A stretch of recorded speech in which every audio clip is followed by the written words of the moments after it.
Yeah.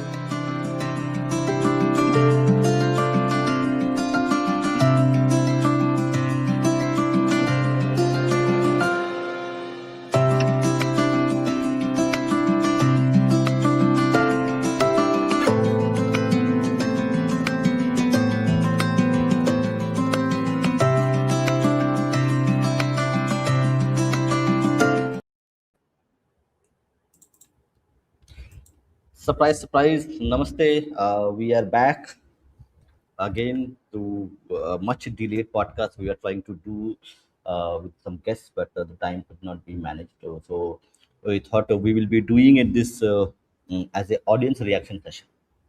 So initially, we will start the session. So we're going to talk about various things, including West Asia, primarily on West Asia, and then we will discuss some other things as well. So it's going to be an audience reaction session. So people who are members of this channel, you can see the link in the members only post for you to come and join us and discuss. But we'll start with Anand, and so correct. We see what's happening in West Asia, specifically from India's perspective. Before we So even get to that, you, you should yeah, rename the podcast. What do you call yeah, it? I will read in the, I, I'll read in the podcast a little bit later. We decided a Suggestion I gave name you. from the podcast. Suggestion I gave you. Yeah, I will do See, that later. it describes the situation perfectly. Yeah, but anyway, let's start. We will create a new thumbnail and put that as well. Rename it. So are you asking me to like how do Yeah. we break it So down first? okay, see, first of all, break it down is because it is going to be layman's perspective. So that's a very important perspective, important thing that like today because we live in a connected world. So we have like everything which is happening in Amazon or in Dubai or in Iran or in Israel. It does have a bearing on our lives because we live in a very connected world. Okay. So in that context, as a layman who is who has lived outside India as well, and now you are living in India, so what is your perspective, like has your life changed in many ways after this war has occurred, where you are seeing, and I will share some visuals as well, how lucky we are that we are in India, and how people are suffering emotionally, physically, and in many other ways. So your perspective on the war itself, and how it has affected you psychologically, physically or financially in whatever ways. Right. Like first, let's acknowledge the funniest part of this entire situation. Right. For the last, I think, I don't know, I think like 5 6 years, there's propaganda. I mean, actually, since the second term of Modi, there's propaganda that's being pushed that people want to run out of India. They want to run away from India. India is so horrible. People want to run away and they want to settle in other lands. Right. But I was watching the news and I was watching all these Indians from the Gulf saying, "Oh my God, I'm so glad to be back in India. I feel so safe and calm, and my heart is like weight has gone down." And like that's exactly what it is. India is like your safe space. Like nothing, literally nothing can happen. Even the whole world goes to shit, India will be the safest place in the world. Okay, that's just literally how it's going to be. We have to thank our Devi Bharat Mata for creating this land that keeps us like, quite well protected. Okay, we don't get earthquakes, we don't get anything like major disasters. We don't get no volcanoes, nothing. Literally, okay, we're the most protected place in the universe, like in the whole, not the universe. I mean, like in on Earth. The second thing is it's very interesting. All the people who like they so value the Gulf and its money, right? It doesn't matter how much money you have. Any minute there can be a fight between these great powers, and basically you're under, like landing under a pile of rubble. Right. So I think something happened today in Riyadh, not Saudi Arabia, somewhere. No, not Riyadh. So I think Saudi Arabia somewhere. Building was hit, residential complex was hit, and a lot of Indians and Bangladeshis died. So I don't know what's going to happen. Like it's going to get worse before it gets better. And Yeah, because because I ask you these questions primarily because you have lived outside India. So like Yeah, yeah. there could have been a time if you had not come back to India, you would be living somewhere else and you might be affected by this. So by like by grace of Bhagwan, you are here. So like Yeah, you that's can true. imagine yourself being outside. I can, yeah. But I can't imagine myself living in the Gulf. The kind of person I am, I cannot imagine living there. So I do understand but the thing is that even if you're outside of India, if you really are, if you, especially if you're raised in India, you want to come back at some point. I'm telling you, I guarantee you. Even the more richest person who has lived in India when they're younger and has gone abroad wants to someday come and settle down and live forever and die here. I guarantee you this. They will not tell you openly, but they want to. However convenient the rest of the world is. But But why do you think why it is the case? Is it a animal thing? Because correct, every animal like it's a kind of an animal thing, correct? That whenever they are born, they come back to again to die there or again to give birth to new generations. Like salmon migration is a classic example. Is it a human thing or is it something which is like our animal trait, which is there? no, I think Like something unique about India and maybe to extend Southeast Asia. There is this level of homeliness that this region has. Like even basic like maybe in the future may change, but right now though, if you they give my experience, I feel very like I've lived here, I've lived in Southeast Asia, I've lived a little bit in the US. That India feels very comforting. Wherever you live, whether you live in the city, you live in the village, there's something about the way our society is structured that it's very welcoming. It literally is the reason why people are flocking these days, especially in the world. In the world, they're especially when you're not able to earn too much money. Even on a small amount of money, you can somehow survive in India and do reasonably well. Like you don't have to like worry about like your the next day, next meal and stuff like. So India's one that way. It's very positive. Maybe that's my privilege talking, but that's how it is. I mm. see it. Yes. So let me ask you this one because while we are talking, I'm showing the visuals of Tehran now, which is now it's like a black sky. It looks like a dystopian a city right now. The way the visuals are coming. Well, Iran was already a dystopian place. See, the big problem with this, but let's frame this conflict. Okay, the conflict is very Here simple. it is. It's very simple. Here is your northeastern Tehran Yeah, yeah. The burning conflict is very beautifully. simple. The conflict is through history. This region, this particular state, has not been given its at least it's forget about democracy. It's not been given the chance for its people to decide its fate. Persia right now. The place of Persia, a little bit parts of Afghanistan have not been given the choice to determine their fate. And this has been for like almost like 1,500 years. We have to be very honest about this, right? They have not had a chance to build their economy the way they want. They're not like just like India also. Like to some extent, they do mirror us in a way, right? They've not been the chance to build their ethical systems by their own sensibilities.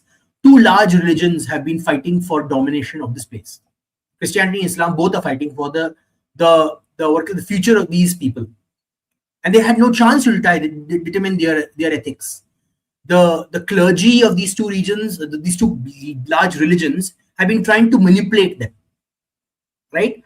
Imagine if they were free of these two burdens, what could they accomplish? Like for example, I was noticing our foreign minister and some of our so-called thinkers in India were like, "Oh, Iran is a civilization state."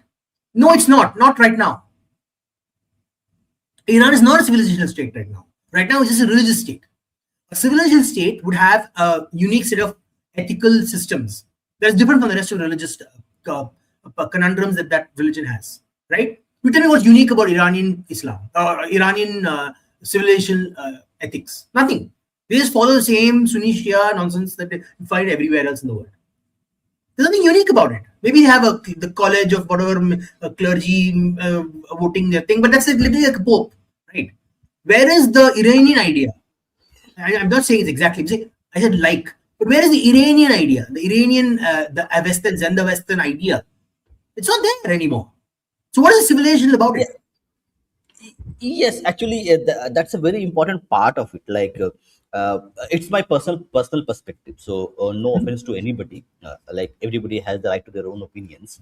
So, like a lot of people say that Iranians inherited the glorious, what we say, the glorious tradition of Persian Empire and the Persian poetry, arts, culture, high culture, literature. But and for me it is very difficult to reconcile the clerical regime which ran Iran since 1979, and somehow they don't fit well the Persian Empire, the Persian heritage, and this what do we call fundamentalist regime, which kills women because they don't wear a hijab. How you reconcile them at actually human level? Forget about in terms of politics and other things at the human level. You cannot reconcile them, right? I mean, Exactly. in the sense that you should, to understand this, I think you need to go back 1,000 years, and understand what actually happened in Iran, right? So Iran, prior to the, I think it was, I forget which caliphate it was. I think it was the Rashidun Caliphate or something like that. Very early, around 800, 900 AD, or CE, was conquered by the Arabs, right? So it was one of the first conquests for the Arabs as well. And that Islamization was a form of colonization that happened. Shia Islam was itself, one could consider to be a reaction against the Arab culture that was sort of imposed on them, and its uniqueness with respect to um, retaining Iranian culture, which also manifests itself in the form of like Shia Islam, is also sort of like a reaction to it. But the again, this has the same problem as I think we might have heard from Biljita, or if you'd read Ramasesha Chandrasekharan, or any other authors who's basically um, um, looked and looked into and researched deeply into say the Christianization process, you find similar trends in also Iran as well, right? So um, Iranian Islam, in order to maintain both its uniqueness and its Islamic characteristics, will always be sort of antediluvian. That means it won't be catch up with times. It won't modernize itself, but it will keep on imposing a certain kind of conservatism upon its own people, right? So um, I think fundamentally, because of it's actually a pretty sad state, right? Like, and we do see some reflections of what's happening in Iran within our own subcontinent as well, right? Like, um, Yes. so I think i- unless like Iranians themselves basically say that we've had enough with Shia Islam, which would be quite a dramatic thing. It would have its own effects and ripples within India itself, to be honest. Um, it will be stuck in this like identity crisis, if I might put it, right? Where the antediluvian nature of the regime will always be oppressive, will always impose upon the more ancient Persianic roots. No, but my question Yeah. is the Persianate roots even existing anymore?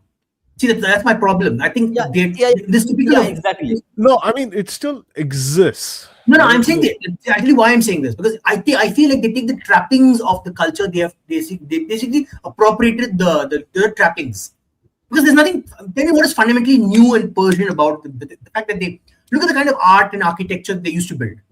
No, I Has mean, the so-called so Iranian, the current Shia cleric system have ever built any of that stuff?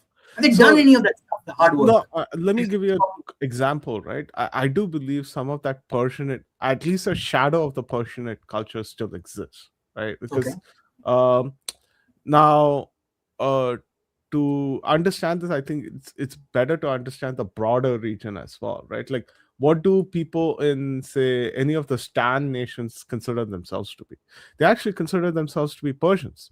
The thing is, um, the difference between Uzbek and Tajik people is essentially, they're essentially same people, is except that Tajiks consider themselves to be more Persianate than their Uzbek relatives, right?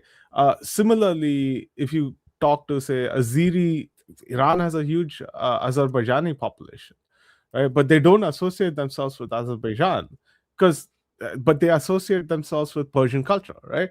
So there are shadows of Persian culture over there, and you can see the regime, um, let's say, tactically use that from time to time in order to basically raise nationalistic or civilizational fervor. It may be incomplete. It may be, let's say, half formed, or if you want to look at it from another perspective, half destroyed, but it still exists, right? It's not what it used to be prior to or under the Sassanids, or say the Achaemenids, or the various Persian empires that actually used to have these strong cultural exchange, and also like rivalries with us in the subcontinent. So it still exists, right? And the regime does use it from time to time. um, as recently as like sometime last year, when the Iranian ambassador to Delhi, the embassy over there basically posted like this huge social media, AI generated social media song and dance, which actually became viral in India. Very catchy song about Satranj. Mm. That's what I'm saying. They use the trappings, but where is the inherent absorbing of that culture into their tradition is still extremely what do you call it what do you call it, conservative Islam. Whether they have the whether they've tried to differentiate themselves from the Sunnis in a what I don't want a collegium type way, it doesn't matter. They have not done the fund like take for example, I'll give you an example, right? You take Indonesian Islam. Indonesian Islam is uniquely Indonesian. Like they literally have rewritten all their laws to suit the Indonesian taste. So they can put up the Durga. They can put up a Durga. They can put up a say Garuda. They can put up a Ting Rama. They can put all of the stuff, and it will not affect their religious sensibilities.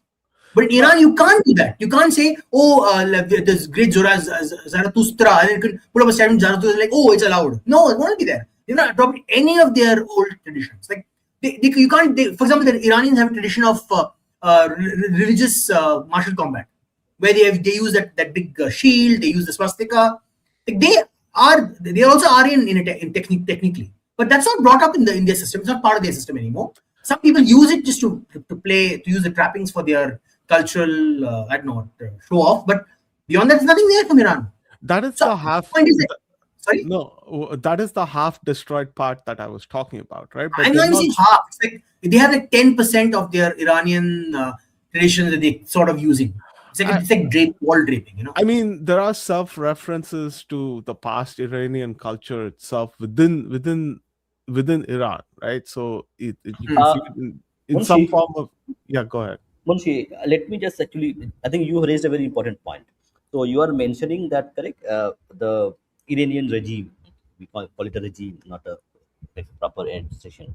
Regime since 79 onwards, 79, they are using the bogey of thousand year old heritage of Persian Empire to actually legitimize their own uh, like mullah regime. So they are just giving lip service to this Persian heritage to actually solidify their own rule.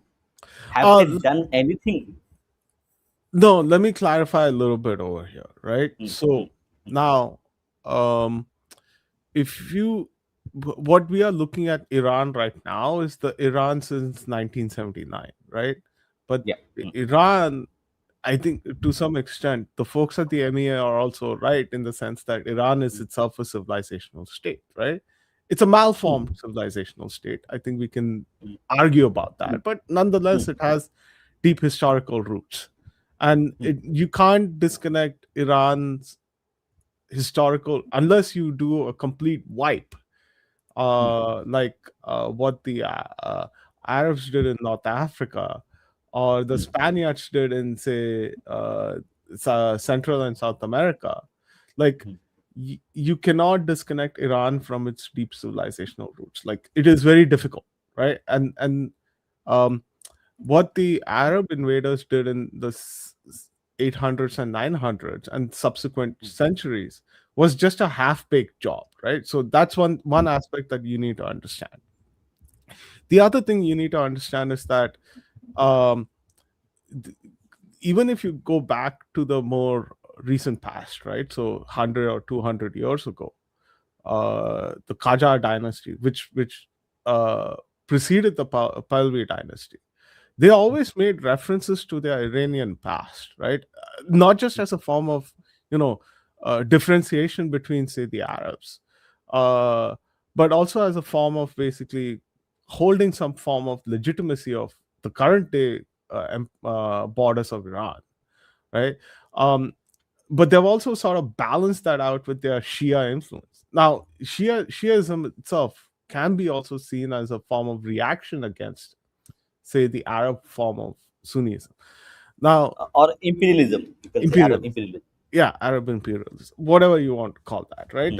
I prefer the term Islamic colonization, but it's a reaction to Islamic colonization. Um, when it comes to present day, right now, what happened in 79 was they used the Pahlavi dynasty's celebration of, say, its ancient Persianate culture, right? He was trying to resurrect, like, Cyrus and Darius as, like, Iranian heroes. Um, and they used that to basically topple the regime, right? That's the first thing you need to understand. Second thing, what they did is they really tried, right? For the first 30 years, I think, like, until sorry, for the first 10 or so years, they really tried to Islamize the country in the same way the Taliban did in Afghanistan. But that failed, right? Then they had the Iran Iraq war, and they basically pivoted on that, and they went full Cyrus, Darius, blah, blah, blah, etc., etc. Right? And the regime has been sort of, when it's in trouble with external enemies, has always made references to its more civilizational past, right?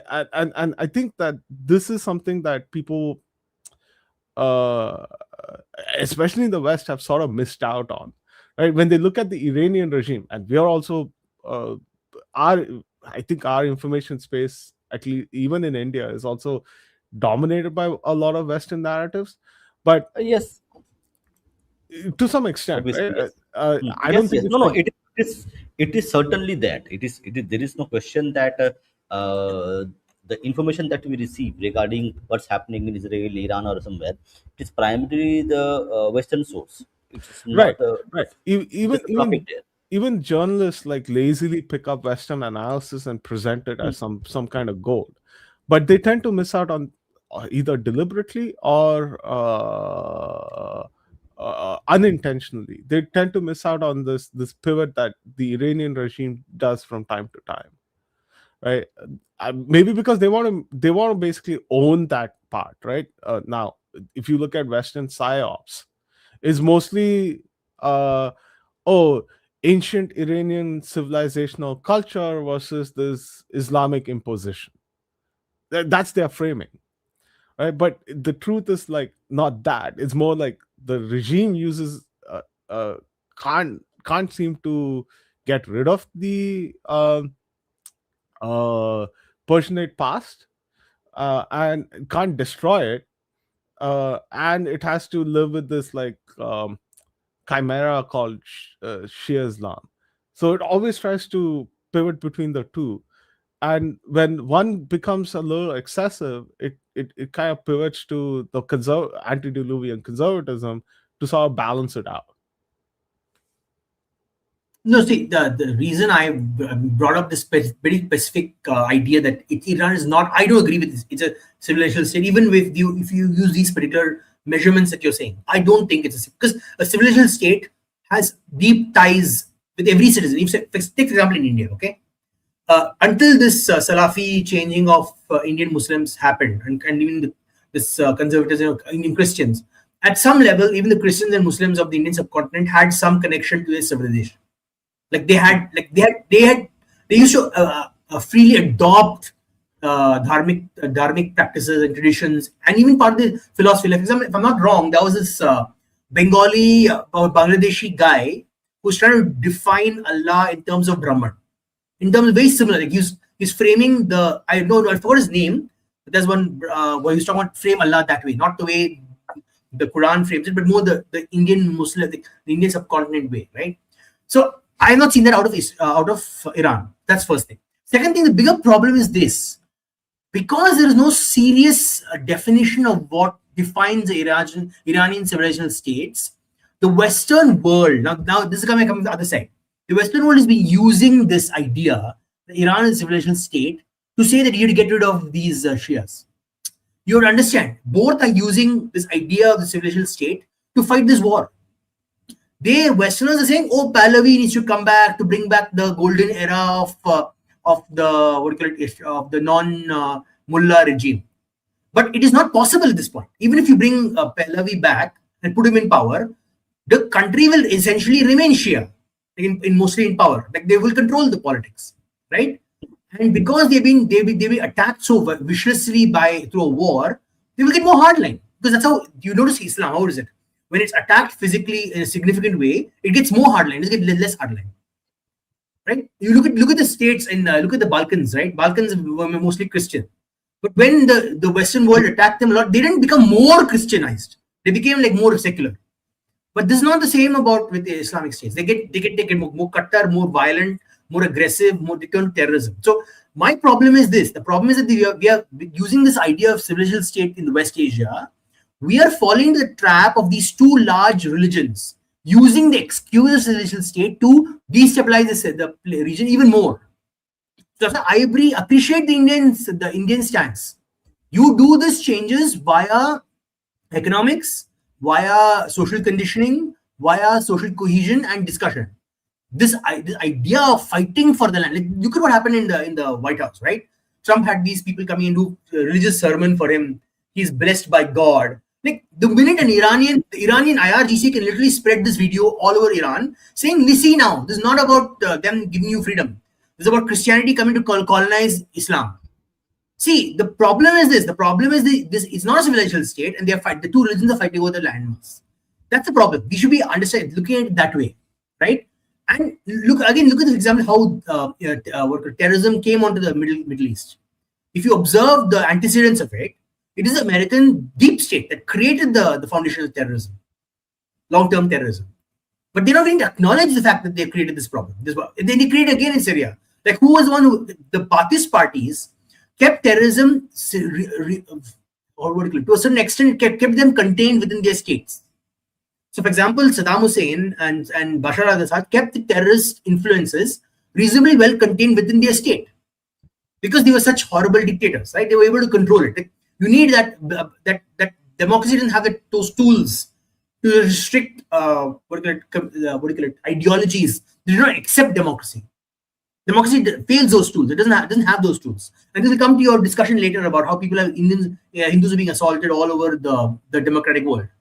Because fundamentally, they don't have the tools to fight with a group of people who have already decided the state does not matter to them. The rules of the state do not matter to them. So my worry fundamentally is that this war now is creating terrorists for the next 2 decades.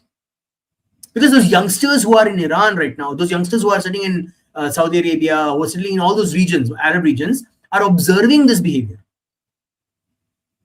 See, you may have taken out that religiously. First of all, let me be clear. I don't accept the authority of the state of Iran itself.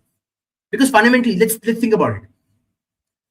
They, first of all, it was taken over, given to them by a coup of communists and Islamists.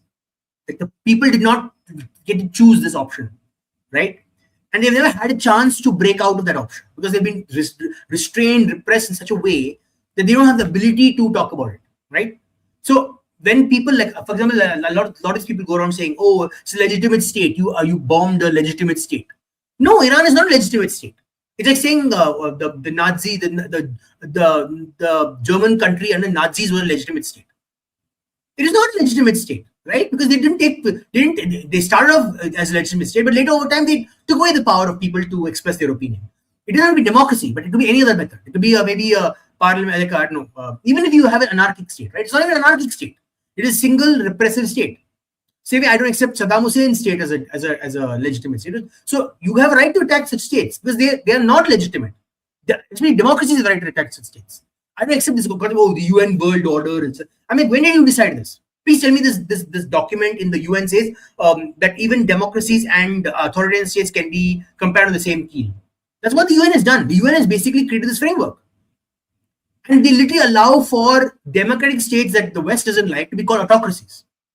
Right? They use these stupid. They put Indian democracy under bloody under Afghanistan. Like, I mean, to me, the Western world order of framing civilization is ridiculous. It makes no bloody sense.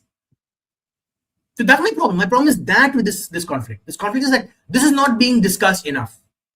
That these both groups, the ones who are attacking Iran and the Iranian so-called state, are neither legitimate in their actions. Both need to be called out in their function. The problem is both people are taking sides and both sides is fighting. Right? That's the problem. Go on, Munshi. Oh, well, couple. I think the West will remain the West, right? To be honest, like toppling the Iranian regime has sort of been an obsession in the West, especially in the Anglosphere. Actually, if you look at the uh, the reactions in the West, right? It's cleanly divided between Anglosphere and non-Anglosphere players. France is not for it. Spain is not for it. Germany is sort of muted, right? They're not supporting, but they're not publicly against it either. But this is Shastri, hold on, Shastri. When you're talking about the Europeans, so uh, Europeans, do they have any say? It's very like Europeans. Just to be not to belittle them, but European, the whole European continent has been a kind of a vassal state to US after World War II. So, do Europeans have anything influence on the or what US does or what England does in terms of defense? see, your mainline continental Europeans still have some level of agency, right? Like they might not have influence, but they have some agency. Now, I'm trying to contrast the reaction between, say, UK. Just hold on, Shashi. Oh, okay. So people who are members, channel members, correct? I have put the link. I have put the link in the members only post in the community post, so you can join and talk to us. Okay. So I think Rishabh is here. So he's a member. The people who are members, you can come and directly contribute to this. Research. Go ahead, Munshi. Yeah, so I'm first. I think there needs to be a distinction between like the reactions within Europe, right? Now, let's compare how the UK reacted versus France's reaction, right? The UK completely capitulated.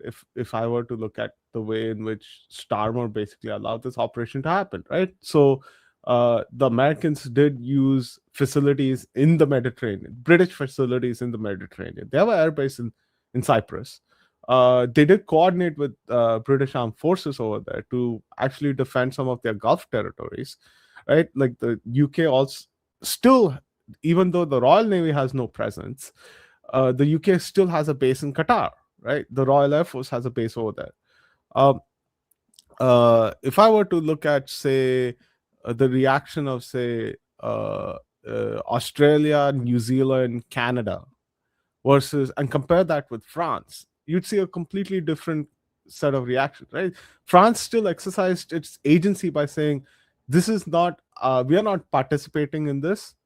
We are not allowing US to use our resources to participate in this." Germany might not have said that, but their actions speak louder than words, right? Ramstein Air Base was not used for mission planning at all. So what I'm trying to say is, I'm trying to make a distinction between influence to basically stop the US from doing this versus exercising agency. France and Germany exercised agency. None of the Anglosphere countries have, right? When I'm talking about Anglosphere countries, I'm talking about Canada, Australia, New Zealand, UK.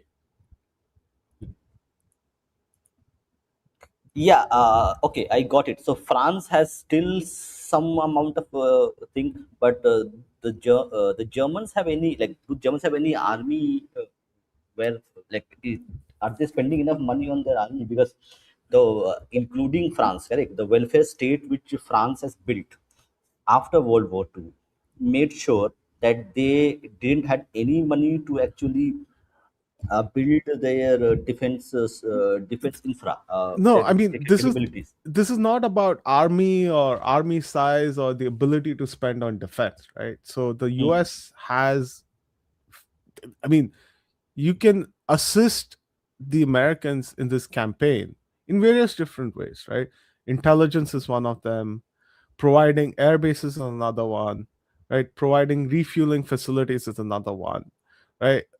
Maybe sending your ships as like secondary support role is a third one. I mean, the, there are non-kinetic ways or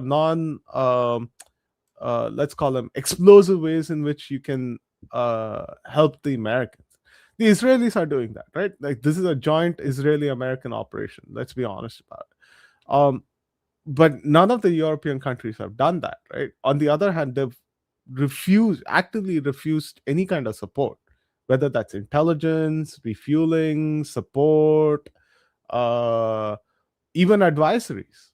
Right? So I think you do need to take these things into consideration and look at, they're exercising their agency, Hmm. right? And let's also look at how European diplomats have reacted in New Delhi. Now, every time there's a Russian diplomat or somewhat of a pro-Russian position, European diplomats in New Delhi cry, write effusively in opinion pieces in every mainstream media, or even like the Indian editions of mainstream media in New Delhi, right? You get these like uh, huge like one pager articles saying why it is morally wrong, etc., etc., blah blah blah blah blah, right? But there was total silence here. Now, let me add some more context to this, right? The Iranian diplomat came to attended the MEA's, the Ministry of External Affairs, most premier event called Ricina Dialogue at short notice. And there was no reaction from European diplomats, right? Even the British diplomat made some noise, but it was still like nothing compared to what they would say for, say, what they would write for, say, a Russian diplomat attending Ricina Dialogue. Right? The American diplomat, rather than being direct, was sort of like, gave a side-eyed comment saying that America will not make the same mistake or something like that, right? So I think like these are um, uh, these are things that you can read in between the lines to understand how people are reacting, right? And what it But says about the state itself, right? Like what it says what you about just said the about diplomats, it tells you a lot about how hypocritical the so-called Western idea of morality is, right? Because fundamentally, the Iranian state and the Russian state are repressing their people in a similar ways. Actually, I would think the Iranian state represses even more than the Russian state. Like Russians may be under an autocrat, but at some level, Russians are way more free to do what they want in their cultural sphere that what an Iranian is. Like that's literally they literally can have a contrary opinion. Like people can go and live in Russia from different cultures and they can experience their culture no problem. Like a Hindu can go and literally dance in the middle of the street and do bhajans and they will not have a problem in Russia. But in Iran, you go try it, you'll get lynched. So I would say the idea of morality the Western world has is even more flawed because they like like condemn Putin because he took political freedom away, but every other freedom is gone away. Is there not there in Iran? But they will not say a whisper about the Iranian regime, but they will say a lot about the Russian. Like the non-stop it's about them. I think it's a fool's errand to chase any form of morality No, I'm when not it comes. chasing it. See, there is Hold a on. mistake. I think you mistake my point. I'm Let not me finish. chasing them to make them good or bad. I'm saying No, let us be honest about the fact that the world, especially the Western world, on morality they're hypocritical. We should not take any lectures from them on morality. no, we don't take any. We don't tolerate We any. do. Right? That's a problem. Like New Delhi does not tolerate any. I'm pretty sure Yeah. a Indian with a good sense of their own civilization and history would not tolerate any. Right? I mean, like you can see by how wildly they react to any quote unquote Brit shit that basically says stuff on any social media, right? Like it, it's it's gotten to a point that even Brits are even scared of referring to the empire within their own home islands, which is actually quite a huge thing. um but again, when it comes to state, the various Western states, chasing morality is again a fool's errand. If they Agreed. had any morality, then it would have existed maybe 400 years ago when they actually started their colonization projects, or 500 years ago. I mean, they've had 500 years of expressing their morality, and they've made a freaking mess of the world, right? They wiped like one entire hemisphere, a culture Yeah. of an entire hemisphere. So nobody takes the differential here is actually hard power, right?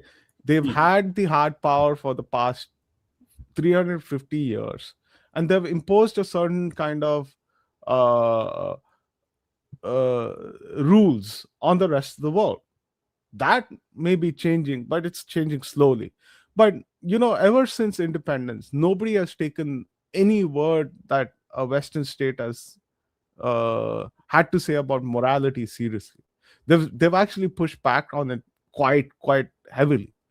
At times, uh, at the cost of their own national interest, right? I mean, now sorry, not national interest, sovereignty.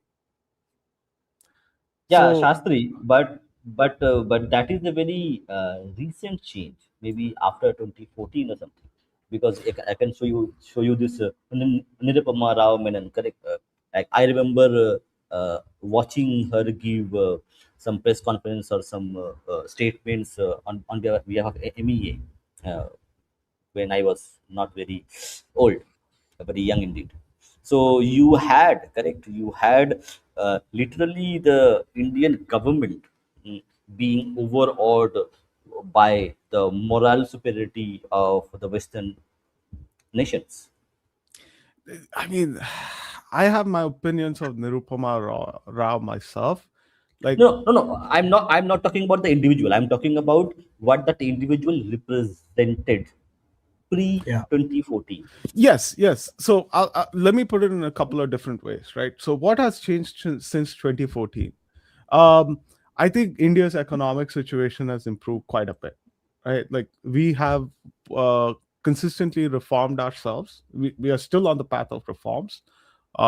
We have consistently posted really good, high quality growth rates.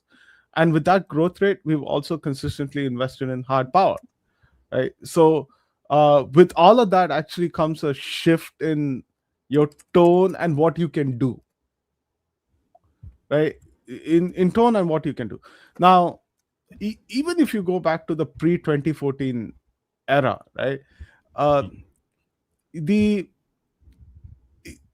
despite what the political dispensation wanted, or desired rather. I mean, the political dispensation always looks at these things through local vote banks, but that's a discussion for a different time. But despite what the political dispensation of the day desired, they still held up to some principled stances, right? So uh, India opposed the Iraq war, rightly so, but didn't do anything beyond, say, raise a voice, right? It didn't raise a coalition. It still stuck to its own interests. This is not a fight worth fighting for, right? I suspect the MEA is going to work the same way. They're just going to wait and watch, um, and see what happens. And if there's a regime change, okay, there's a regime change. The MEA will work with the new regime and ensure some form of stability. Now you have to remember one thing is that, sure, we might sort of be repulsed by what Nirupama Rao has to say about the current situation, and maybe look at it from a point that, oh, she's a congressy, she's a secularist, she is trying to placate like the Shia vote bank. Sure, that there's some element of truth to that, but the greater truth is actually India has genuine interest in that country, right? Uh, our it is our pathway into Afghanistan. It is our pathway into the various Uzbekistan, Kyrgyzstan, Tajikistan, the various stan nations, right? It is our pathway into Russia. Uh, the stability along the Hormuz Strait is key to India because 90% of India's energy comes through that. Yeah. We have a huge diaspora population, actually larger than any other country in the world, that resides in that region. So we have genuine interest in peace. We have genuine interest in maintaining good relationship with either the current regime or the next regime, right? So um, uh, I don't think that can be discounted. See, the reason I Okay. brought this up, Okay. let me just Okay. reply Okay. this. Hold on. Okay. Hold on. Hold on, Anand. Sure, sure. We have Rishabh here. Rishabh. Yes, hi everyone. So yeah, Yeah. by and large, I agree with what Munshida is saying.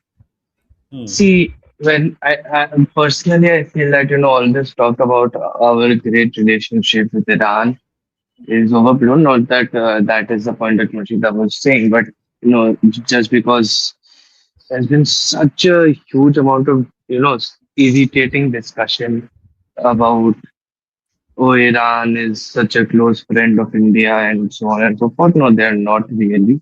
I mean, frankly, Okay. there is a lot of Okay. words, not a lot. Okay. Mhm, Let me ask you a few questions actually because it is interesting for me. So, mhm, uh, like first of all, correct when we talk about correct country to country relationships. Okay. mm, Generally, us as commoners, like if you read some books or read some papers or see some videos, other things, you will have an idea that country to country relationships are very complex in nature and they mm, evolve over time, over months, over weeks. Okay. So the mhm, simple example is like I want to give here that Khomeini was killed in Israeli airstrikes. Okay. And government of India did not officially release any press note from MEA or from other departments that we are sorry that he has died. So that shows you that country to relationships evolve within days, weeks, and months. So generally, like mine and your assessment would be very, very, very off the target in terms of what actually happens, what actually is happening, and what may happen. So are going to talk about our own perception created by the state itself, the media that we consume, right? whether it is Iranian media, whether it's Israeli media, whether it's Indian media or other media, it is going to be their manufacturing process, and it is shaping our perspective, the commoners. Okay. So I want to ask you a few questions because you belong to finance sector, finance. Because we are here talking about common person. Is common person affected by this war? If yes, how? And if not, then like, do you give credit to the government of India for last since 2014? What they have done to mm. actually insulate the Indian economy, its people, from this turmoil which is happening? Yeah, okay. So one clarification.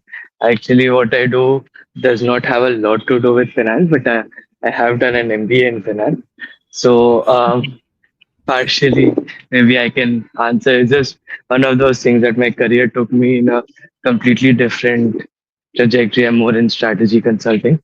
But okay, so not just in 2014, from 2014 to be very honest, even pre 2014, I think it's been a very strategic and a very continuous move by the various governments of India going back to the post 1970 70s oil shocks to making sure that our country does not get or the effect that our country has by global economic shocks is minimized. Now, they reached earlier, what used to Okay, happen was the way that they reached this end goal okay, hold on. was very. Okay, hold on. Mhm, Hold on. So let's do bit structure.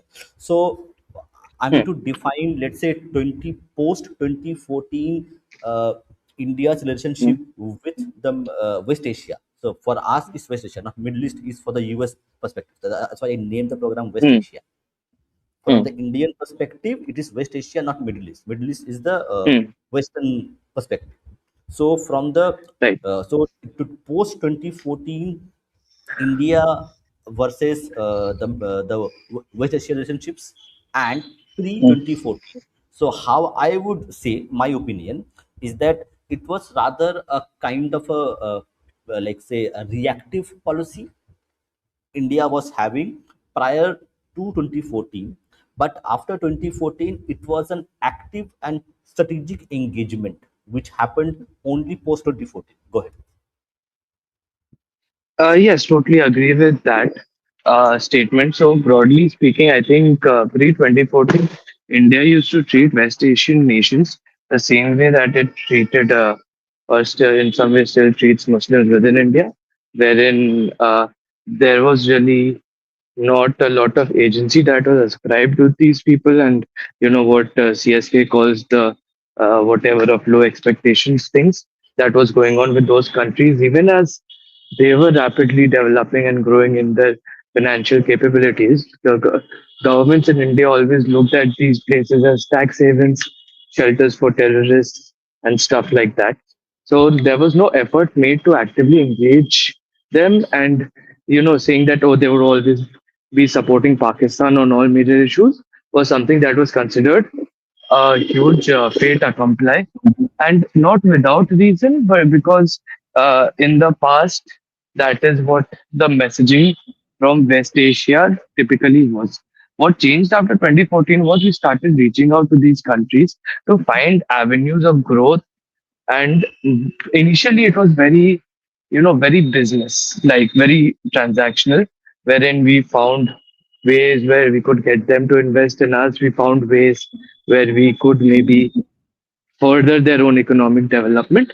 And over the past 10 years, it has grown, I think, much faster than anyone anticipated, culminating in what we call the IMEC, India, Middle East, Europe Economic IMAC, Corridor, IMAC, IMEC. IMAC.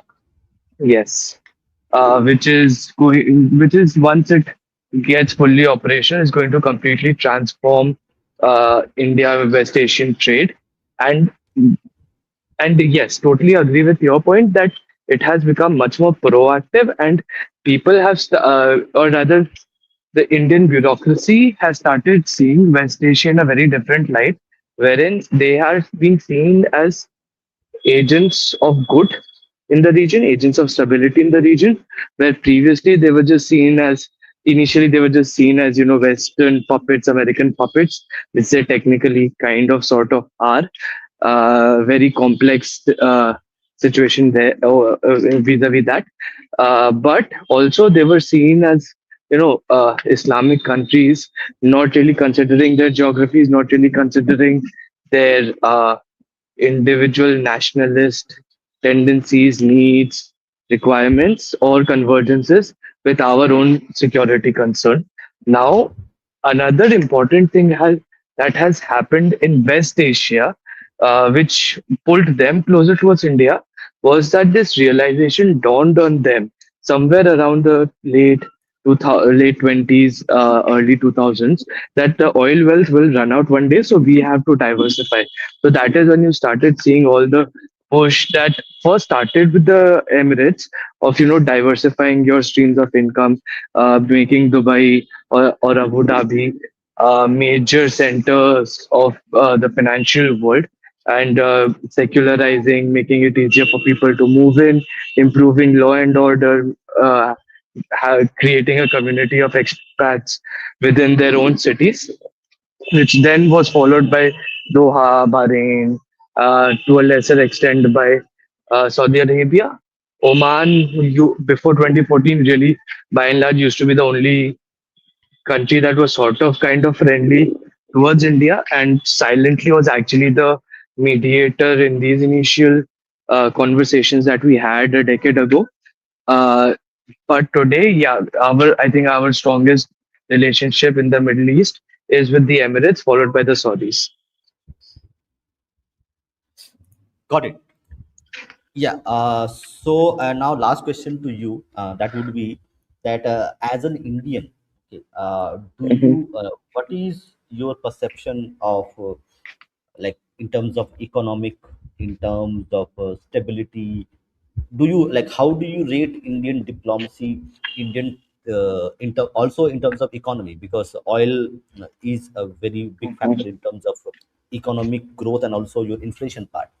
How do you would uh-huh. be rate Indian government what they have done? Okay, so I think there's a very strong metric for it that I use, and it's a back of the envelope, but a very good shorthand that you can use. Your economic growth rate is your marks out of 10, and if you cross 10%, then it's automatically 10. Okay, so right now, if it's growing at 7.2, I would rate it 7.2, maybe a little less than 7.2, uh, but in and around that. And the reasoning for that is very simple. There are a lot of things that growth is happening despite of, but there are a lot of, so let's break it down. Okay, let's start with the economic front. Number one, see, uh, Narendra Modi didn't just come in, flip a switch, and everyone started to invest in India. He actually, one of the most important underrated things that he did, and maybe you will remember this was actually a criticism of him back in the day, that he's often abroad. He's just on world trips. If you remember that criticism that used to happen before 2019, in the run up to 2019 elections. So what he did was, just like when he was chief minister of Gujarat, he went to a lot of strategically important countries, and then he started laying a groundwork for a new paradigm with which they could deal with India. And they were like very frank, from what I've understood. I mean, I don't have any information, but from what I've seen in statements and stuff, they were very frank that, hey, listen, this is what our USP is. We are not just a market. Like what the Congress used to be, was used to say was, hey, listen, we have this huge middle class market. Come here, sell your stuff here, and you can make a lot of money, and we can have a lot of consumption in India, which will fuel our growth. They never really focused on actually producing anything in India. What Narendra Modi did instead was saying, "Hey, listen, we have this huge population, which is which is very varied, right? We have skilled, semi-skilled, and unskilled laborers as per your need. Come in. Our input costs are going to be lower over here. Our labor costs are going to be low over here. Come in, manufacture over here, and then manufacture for your countries. If you try to manufacture it in your country, it's going to be untenable for you, and you need to diversify away from China. For a long time, this was not working too well, to be honest, till 2017, 18. It was not really working too well. Started picking up after that. And of course, post COVID and everything, it really took off massively in very important sectors such as electronics, semiconductors, stuff like that. Hardcore manufacturing is still somewhere where we can do much better. So maybe that's why I'll take off maybe 1% from 7.2 and maybe give it a 6 or 6.2. But by and large, we are doing good. And see, I am of the firm belief there's this thing that keeps on happening. Like India's missed the bus for manufacturing. India's missed the bus for manufacturing. It's gone to China. It's gone to Vietnam. It's gone to here. It's gone to there. Hey, it's not your board exam that you can only take once in your life. You set up the right infrastructure. You set up the right incentive structures. Manufacturing will come. Even if you don't beat China overnight, over a period of 25 years, you will have a solid enough industrial base. And one thing that India offers, which China does not offer, which I think they explained it very well, was you can make in India, sell in India, and sell abroad. In China, what they do is they really don't sell to China as much as they manufacture just for exports, which makes China also very vulnerable to stocks in the global market. India, on the other hand, becomes resilient because we have our own consumption internally as well as externally. Now, don't get me wrong, this does not mean that China's consumption is low. No, compared to India, China's consumption internally also is pretty high. But as a percentage of Chinese manufacturing, the lion's share is taken by exports, which up until now at least is not true for India. And this ties into the earlier point that I was making, like the difference between how India in the Indian economy was being shielded from global shocks pre 2014, or let's be honest, pre 2000s, was by and large by secluding us, protectionism, and all of those measures, which did work when we had shocks, but then again, when periods of growth came, we were left out of those as well. So we were protected from 2008, but we did not see the pre 2008 boom as much as well. Now, what we are doing is we are focusing our manufacturing also in such a way that it doesn't go out of hand and it doesn't disproportionately get affected by how the world, how the global economy or economies of the countries that we're selling to get affected. One sector where this is going to become a massive concern in the future is our IT services, because IT services, by and large, is outwards looking, export oriented. So every time there is a downturn in the Western market, more specifically the American market, our IT sector is going to take a hit.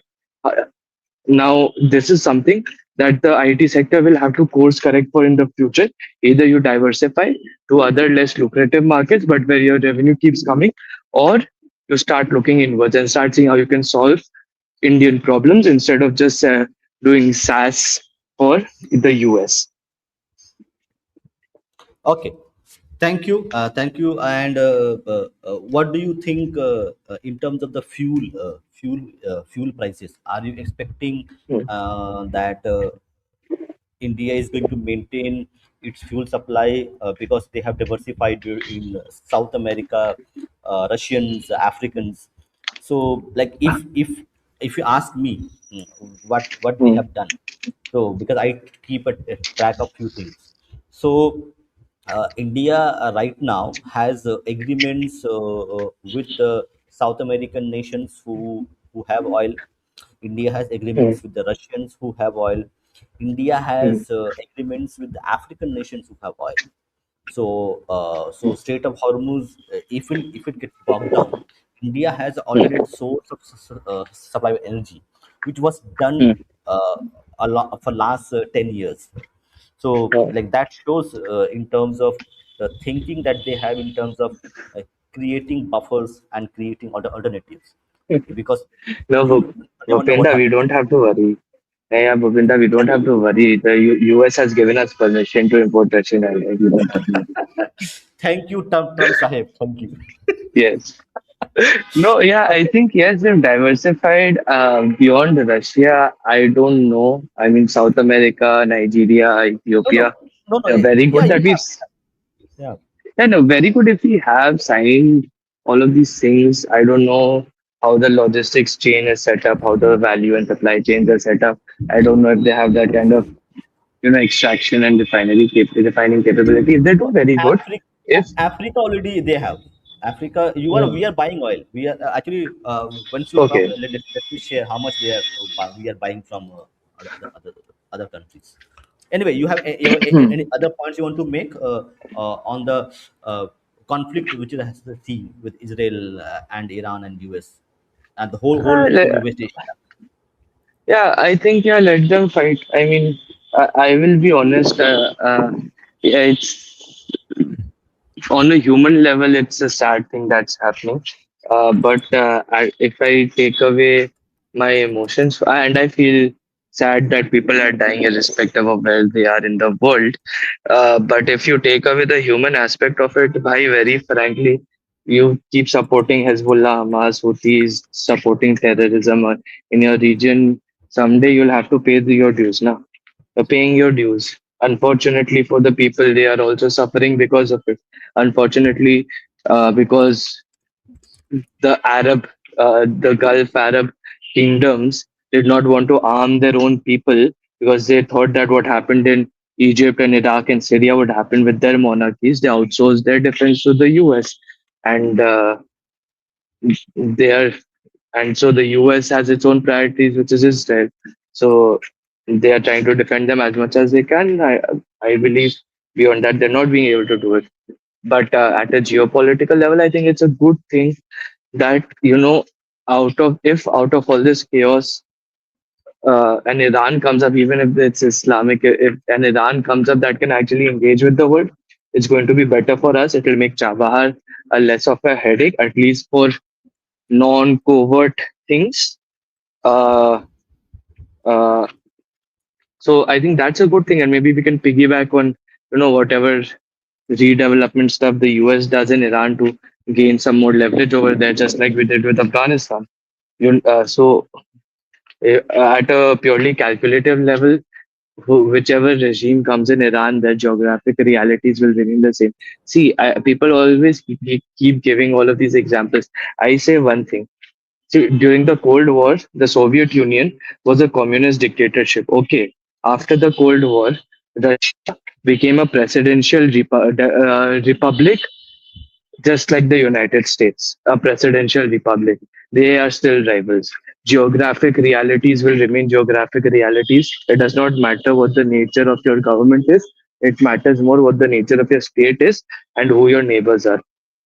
Many of the problems that persist in West Asia today will continue to persist in West Asia going forward unless there is some significant changes in the borders that were set up over there. if if the Iranian state breaks and if there is a power vacuum, like Anand has said, I agree that fundamentalism will take up over there. You might see a Shia version of ISIS come up, which is going to destabilize the region, and it may cause us a lot of harm within our borders, or at least they may try to within our borders as well. So there is a best case scenario, there's a normal state scenario, there's a worst case scenario.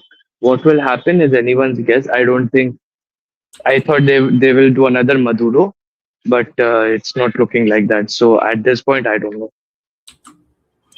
Yeah. So here is your data. So Mhm. at worst we will have 50% of our oil supply is not from state of Hormuz. So Okay. and with agreements with Canada, like now we have a very good Canada, relationship with yes. Canada as well as Venezuela and Mhm. Russians. So you are looking at a not so rosy picture, but not where you will have empty pumps. Yeah, So I so mean, that's good. whatever said and yeah. done, like New Delhi will definitely come out on top, right? Whatever said and done, the US will still come out as a diminished power. There are clear winners and losers in this, right? China is a clear winner. Will be a clear winner. Uh, Washington will not be a winner out of this. Neither will Iran be a winner out of this. Now, if I were to look at the Munshida, past, can I ask you a question? Uh, can I ask you a question? go ahead. How would China come out as a winner? I think one of the main reasons why the US is doing this is to first they did this with Venezuela and now they're doing it with Iran. I think one of the reasons why they're doing this is to try to create leverage against China, saying, "Hey, if you can block our semiconductors, we can block your oil." So, how Mm, will China in the long run come out a winner if the mullah regime is toppled by any way? So I think this is a fundamental misunderstanding in the West and Mhm, especially among Western analysts, right? So what they um, so there's a American way of looking at alliances and there's a Chinese way of looking at alliances. They look at mhm, Chinese sort of soft commitments in Venezuela and Iran as an alliance. Uh, China doesn't see it that way, right? Like China is very clear about what it wants and what it gives, right? So in the sense like mhm, when it came to Venezuela, China never promised that, oh, we'll come and protect you or do anything mhm, for you in the US. Now, there's a historical basis to this as well, right? So China, uh, the thing about Chinese diplomacy is that it's one of the interests of Chinese alliance making is to glorify the Chinese state, right, or the Chinese empire, or like, if you were to look at the past, right, it's not to basically like uh, build defensive relationships like the U.S. does. So, sure, you toppled the Maduro regime, which was pro Chinese and China friendly. That's okay. China will work with the newer regime, right? They'll still make good deals with the newer regime. It still has leverages to do so. Uh, it will do the same thing in Iran too, right? You can topple one regime, you can install another one, but the thing is like you simply cannot avoid making business with China. India is also in the same position. Now, why is US a loser here? Now, one is that they have essentially gone about damaging a lot of their relations. They have essentially damaged their capacity and capability, right? Like Patriots are supposed to be really good, but yet like facilities in Saudi Arabia, in UAE, Qatar, Bahrain were all attacked, right? US power did not protect those countries from getting attacked. It still hasn't opened up the Strait of Hormuz for shipping their material out, right? So uh, there is a diminished sense of US power projection and what comes with and a sense of like the capacity of the US to defend or abide by its defense treaties. So that's where I'm coming from, right? Now, there are other ways to also look at this as well, right? So, what is China's primary interest? It's not oil, right? It does not want to maintain these these its diplomatic relationships and turn it into like alliance against the US or anything like that. China's first and primary interest is to break out of the first island chain. If the US is distracted in the Middle East and it's using all its like stockpiled precision weapons and air power and naval resources against Iran, then that means there are less forces along the South China Sea. There's less pressure on China on that region, right? The US has less stuff to throw about on China. So there are multiple ways in which this conflict works in the favor of China, right? And similarly, there are multiple ways in which this conflict actually also works in the favor of India. Now, if I were to go to the recent past, every time oil prices goes above 70 or $80 per barrel, uh, India benefits, right? Because India can process. India is it's a refining superpower, right? And it doesn't refine just for itself; it refines for the rest of the world. It exports more than China does when it comes to refining refined oil products, right? And our refineries are pretty flexible. Uh, uh, again, because Shastri, Mm. just one caveat on this. So China exports less refined oil to other regions because they consume more. So Yeah, yeah, yeah. India exporting more doesn't mean it is consuming more. It is No, because it doesn't have the capacity to no, consume that no, much. no, no, no. We do both, right? We No, no, consume quite no. a I lot. am no, no. I am saying in terms of economic scale of the industrial base China has, China naturally would be exporting less because it has a industrial base to consume more compared to India. That Y- aspect. Sure, you can make that argument, right? But when I look at oil statistics, Hmm. India is the second largest consumer in the world. You cannot cough that, Yes, yes. right? It's Yeah, more yeah, than no, the US absolutely does, fine. right?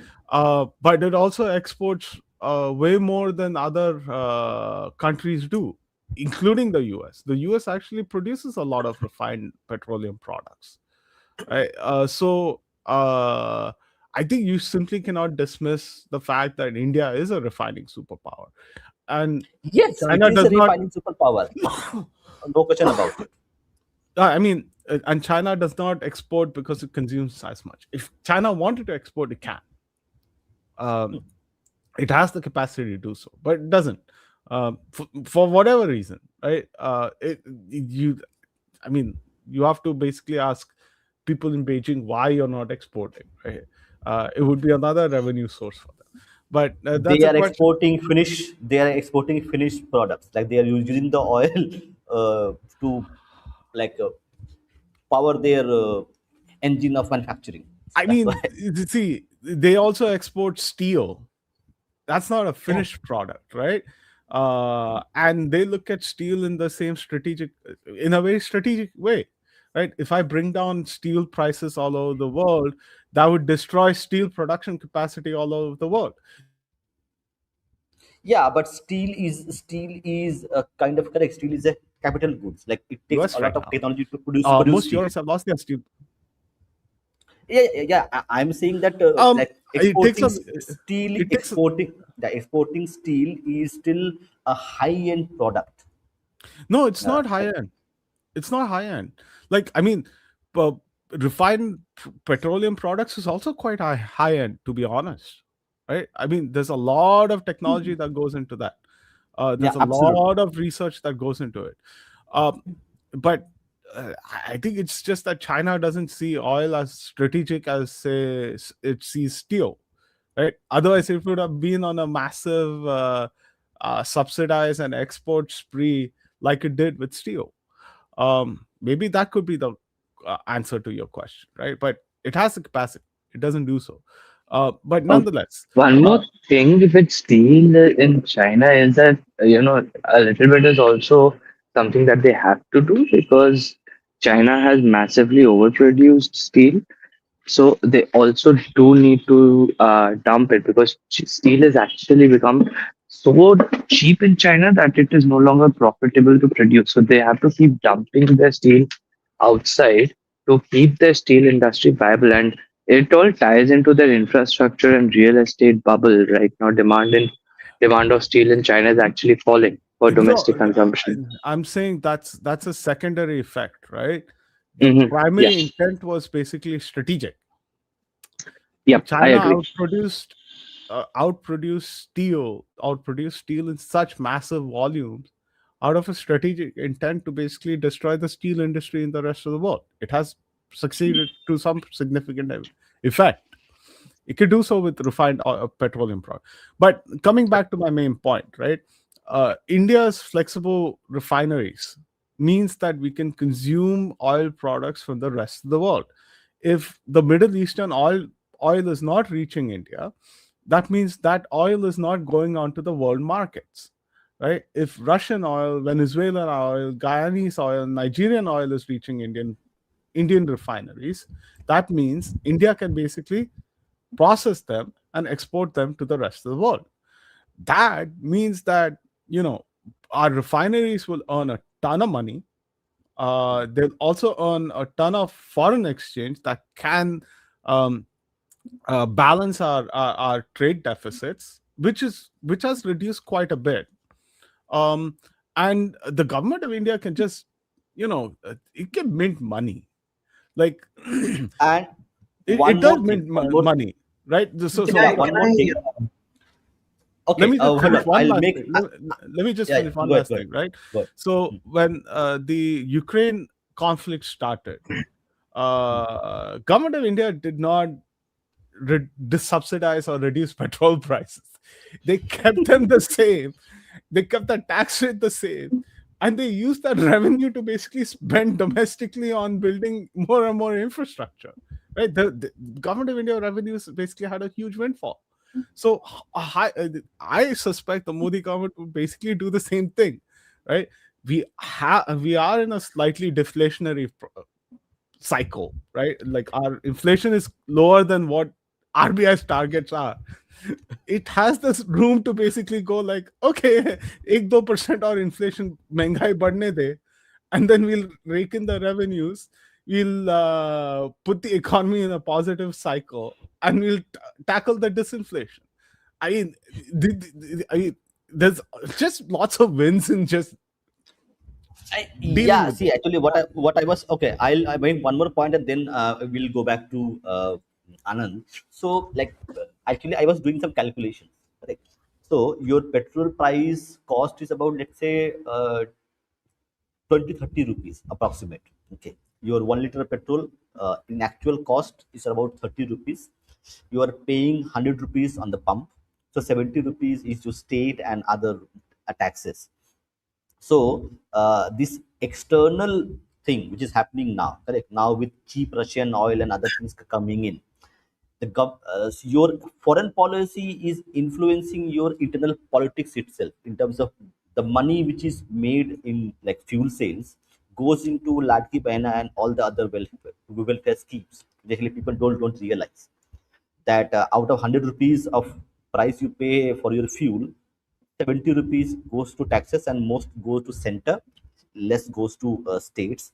So a lot bulk of the welfare schemes which are being done by government of India and others, they are primarily funded a large extent by this petrol windfall tax, which people have like don't factor in.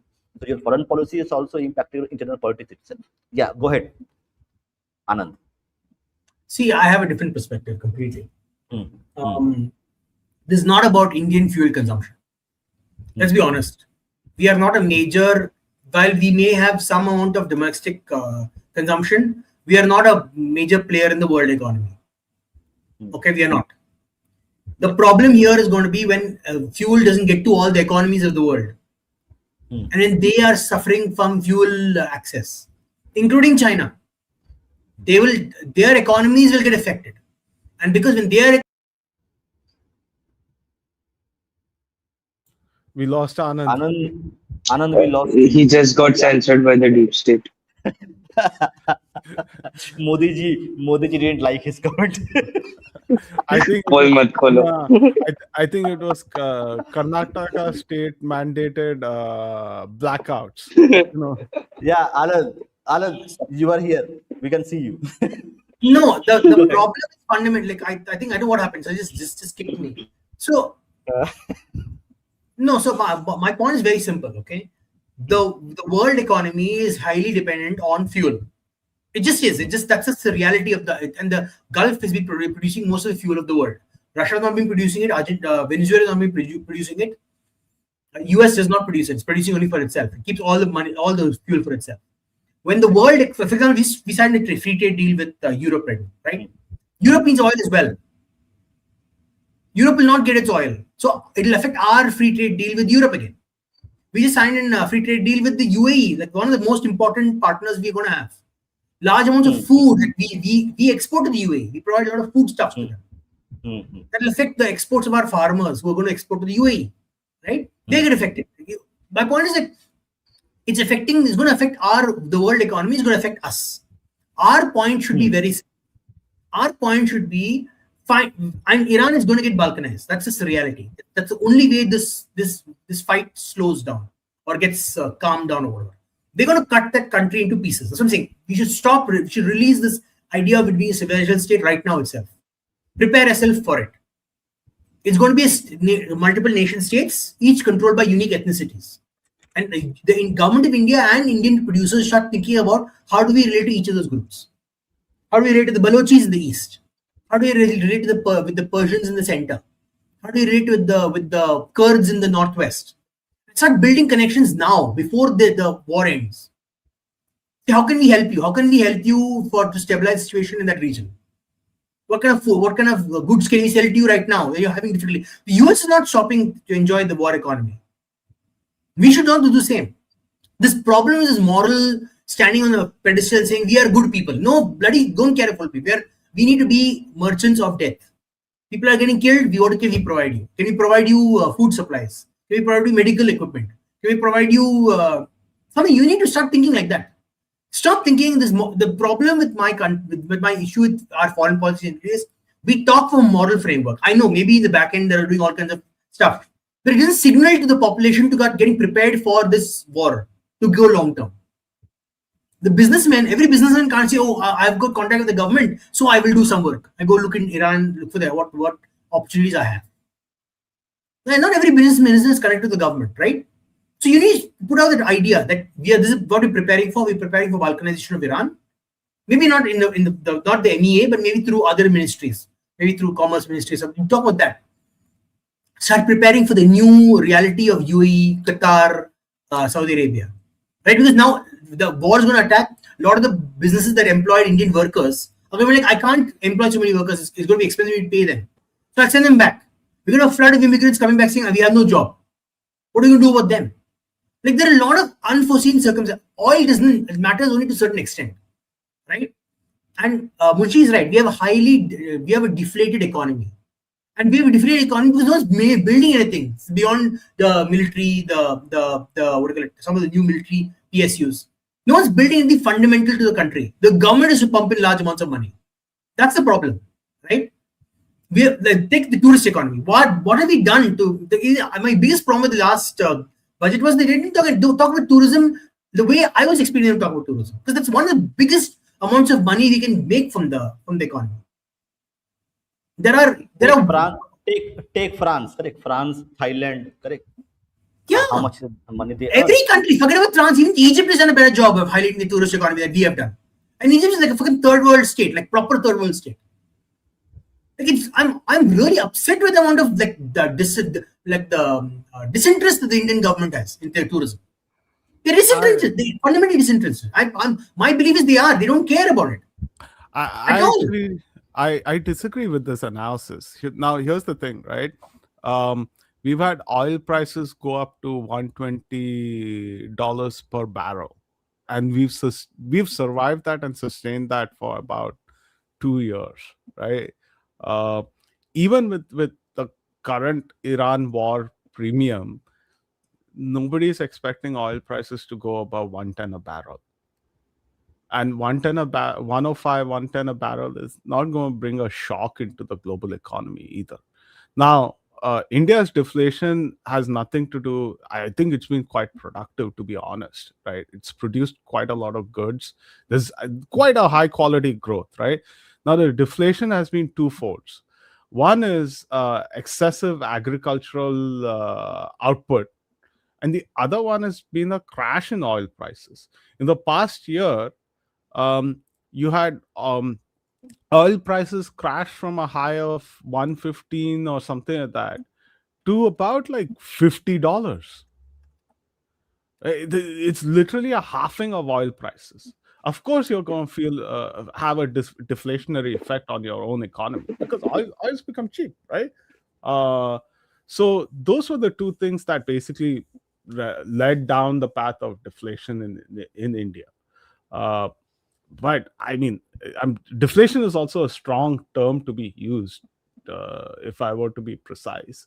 But I would say disinflation is a better term, right? Because we have not seen like drop in prices across the board in India. Right? It's not a deflation.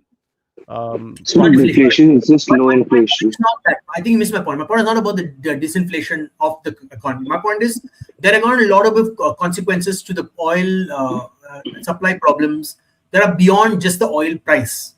The oil price may be fine. The common person in India may not be affected by it.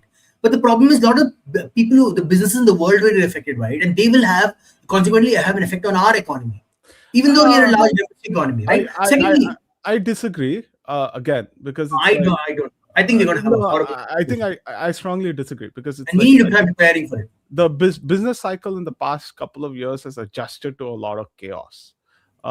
They're making more short-term contracts rather than long-term contracts, right? There's like it's become much more resilient than people give it credit for.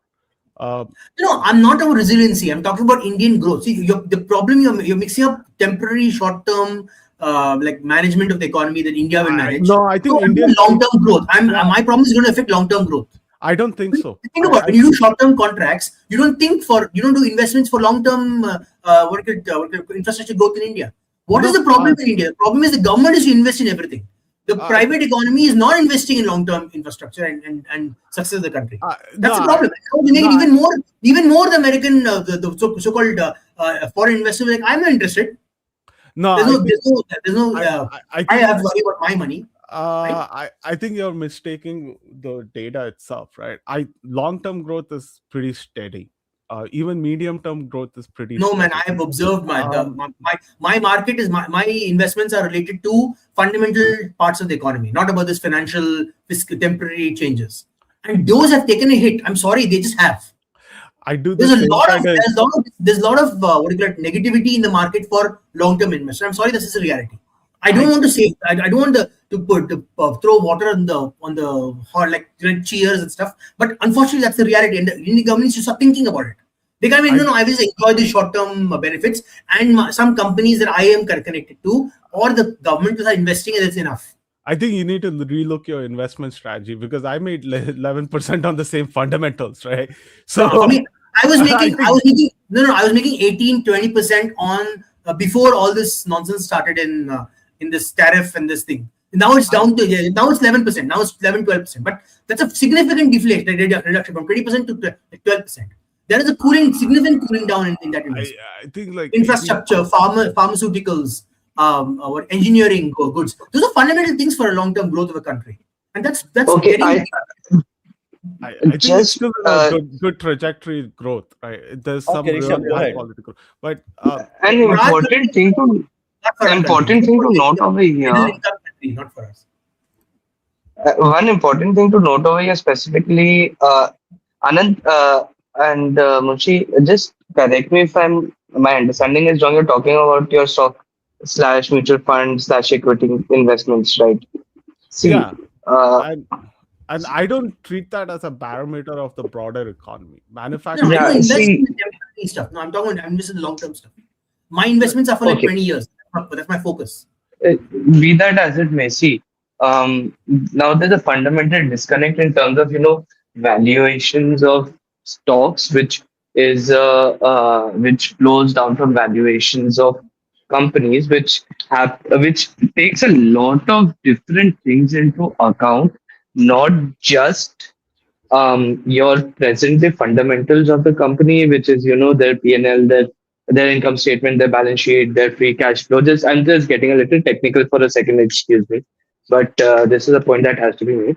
So see now how a company technically should be valued is you take a multiple of your company's free cash flow, you calculate that from your cash flow statement and your income statement, and then you add a multiplier to it based on your future projection of growth, which happens where you start with macro trends and then you break it down into the sector or the industry of the company that you want to invest in. And then that is how you make a forward looking projection, right? Now, what normally happens over here is people typically do a back of the envelope calculation. They see, okay, let's take 3 or 4 different companies in the same sector, average out their forward looking projection, and you see that that's the projected growth of that sector.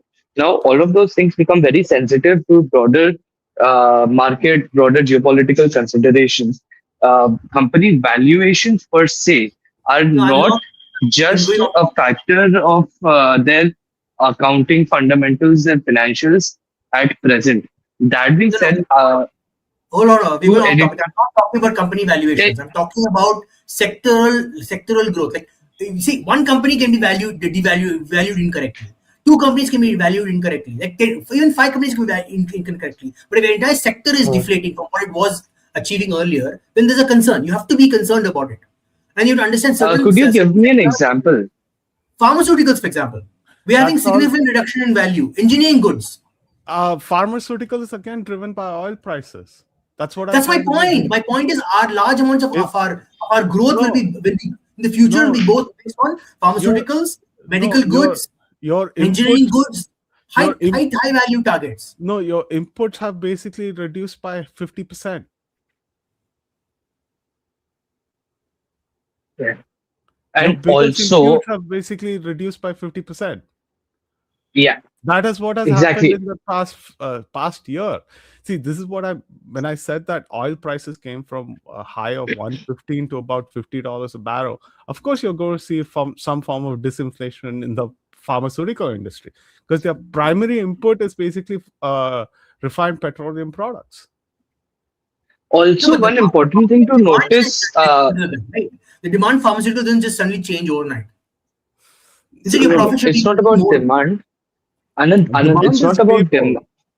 Demand has demand is been stable. stable. Exactly. Try to Demand has been understand. stable. I think demand has gone Try down. to understand this. See, valuations now, if your input costs are high, automatically your output valuation also increases. And on top of that, there is this added factor of when the global economy is stable, valuations themselves become overpriced.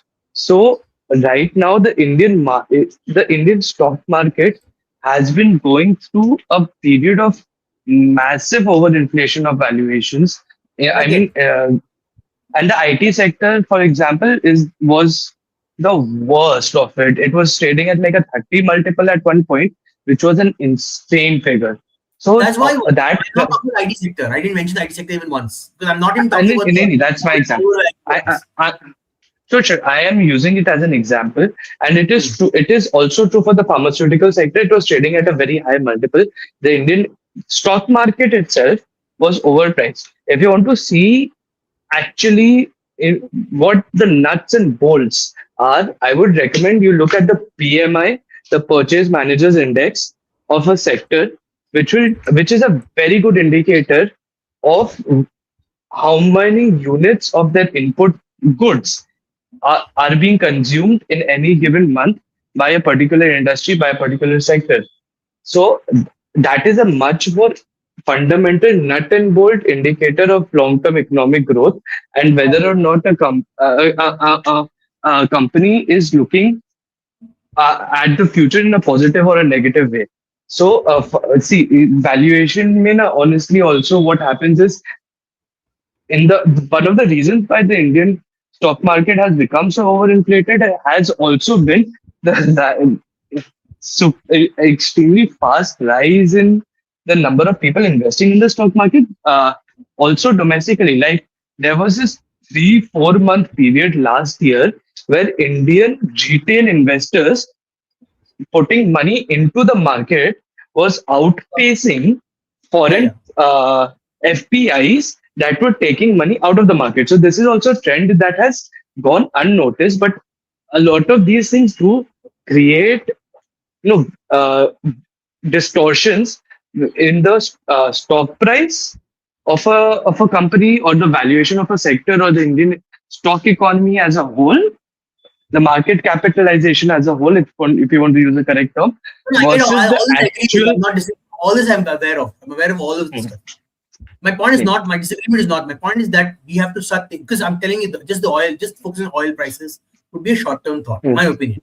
My opinion is Yeah, use true. this use this time to say we have to restructure our economy fundamentally because we cannot go on the way we are going on right now and say, oh, we'll get a windfall of oil prices, we'll get a windfall of Russian oil, like we will somehow manage. Hmm, No, we need to change. We need to do what the Gulf states are going to do in the next 5 years. They're going to restructure the hmm. entire system because they know exactly what's going to happen next time they have the conflict over there. We need to start thinking, what are we going to do to restructure our system? Now, and for example, you have to start reducing the number of people who are in agriculture.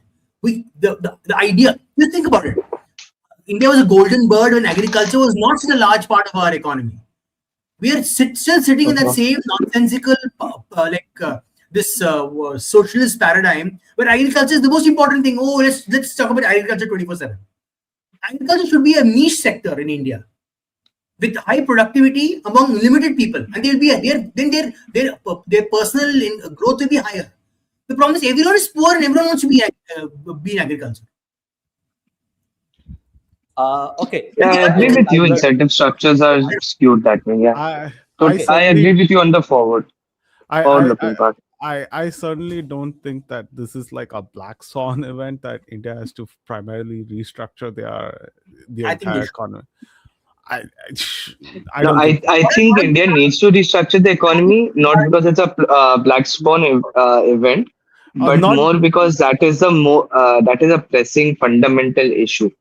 no Not because of what's yeah, happening in West Asia, not but yeah not generally. yeah yeah the see that's what I'm trying to say, right? Iran will have very little impact on India's economy, Yeah. right? It will not, right? So And tell me it what will won't happen to all those workers in the Middle East? Where are they going to go if that place uh, gets untenable for work?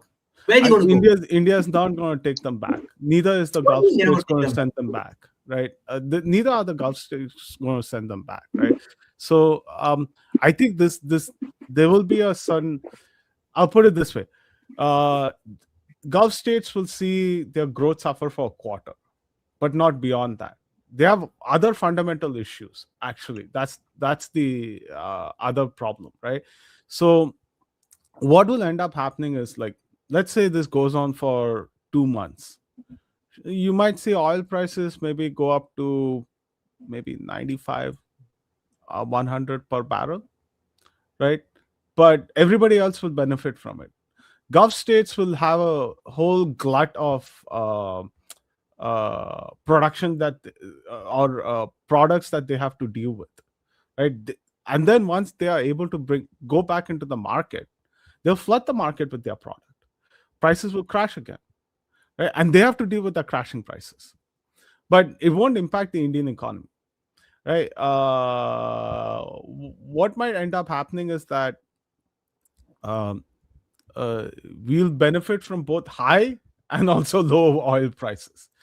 What the MEA might start doing is that they'll start going up to the Gulf state and saying that, hey, you know what? We spoke about that IMEC thing, right? Transporting goods by rail and road and building a corridor in the Middle East, a land corridor in the Middle East that goes through Israel into Europe. Let's work on that. Let's double down the efforts on that, right? And then they'll Gulf states won't what do you call that? They won't work on their own. Their citizens won't work on these kinds of hard infrastructure projects. They are used to working on the field. They'll import Indian labor to basically do that. See, I So don't know if the IMEX is going to happen anymore.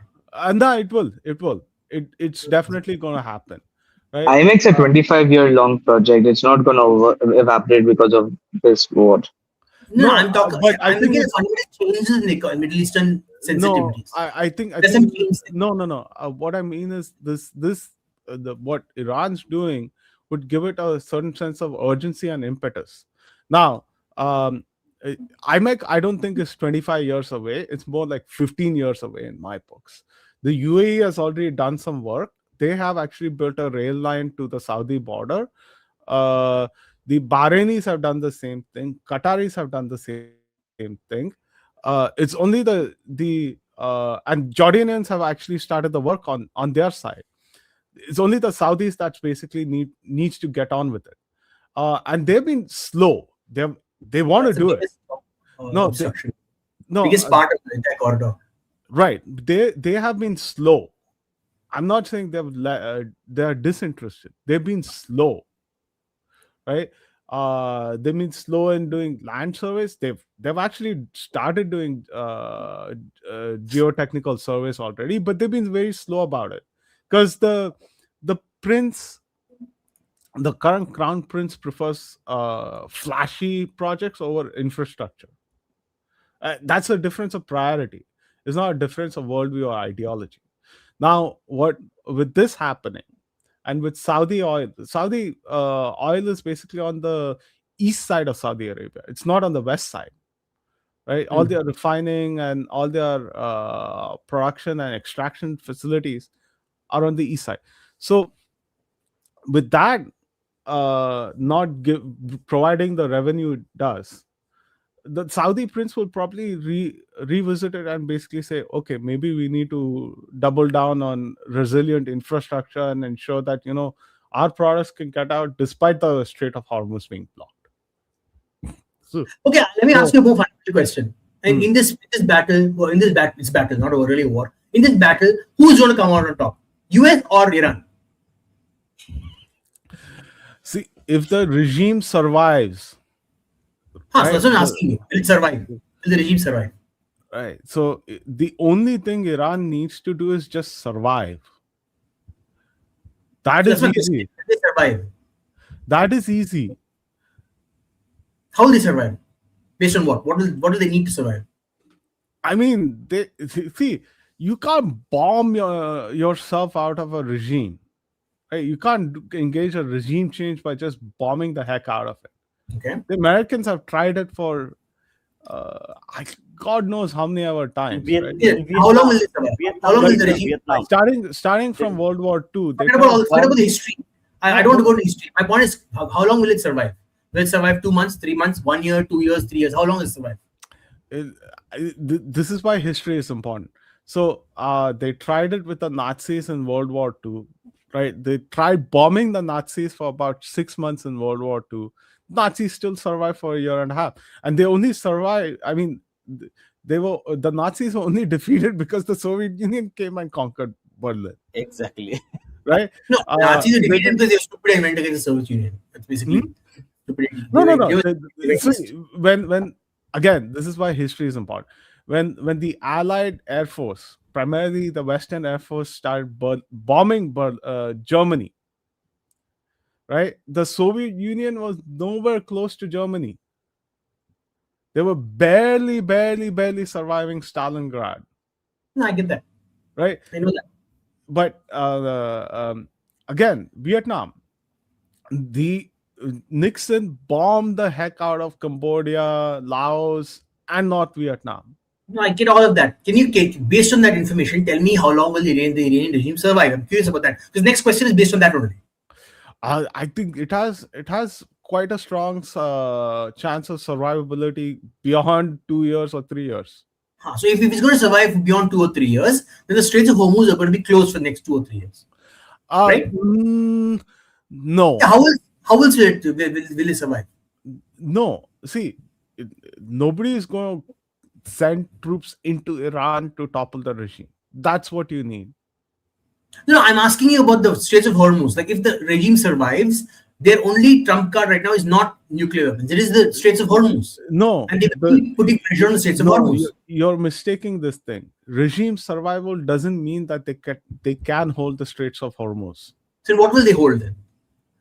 Right? They're just going to hold their own territory. Like, you just can't get into the country. That's it. So are you They saying won't have. it'll be the regions around Tehran, some parts of what's another? I forgot the name of that. A few of the like the region hotspots. There they will hold. You're saying Yeah, they'll lose the coast. You're saying.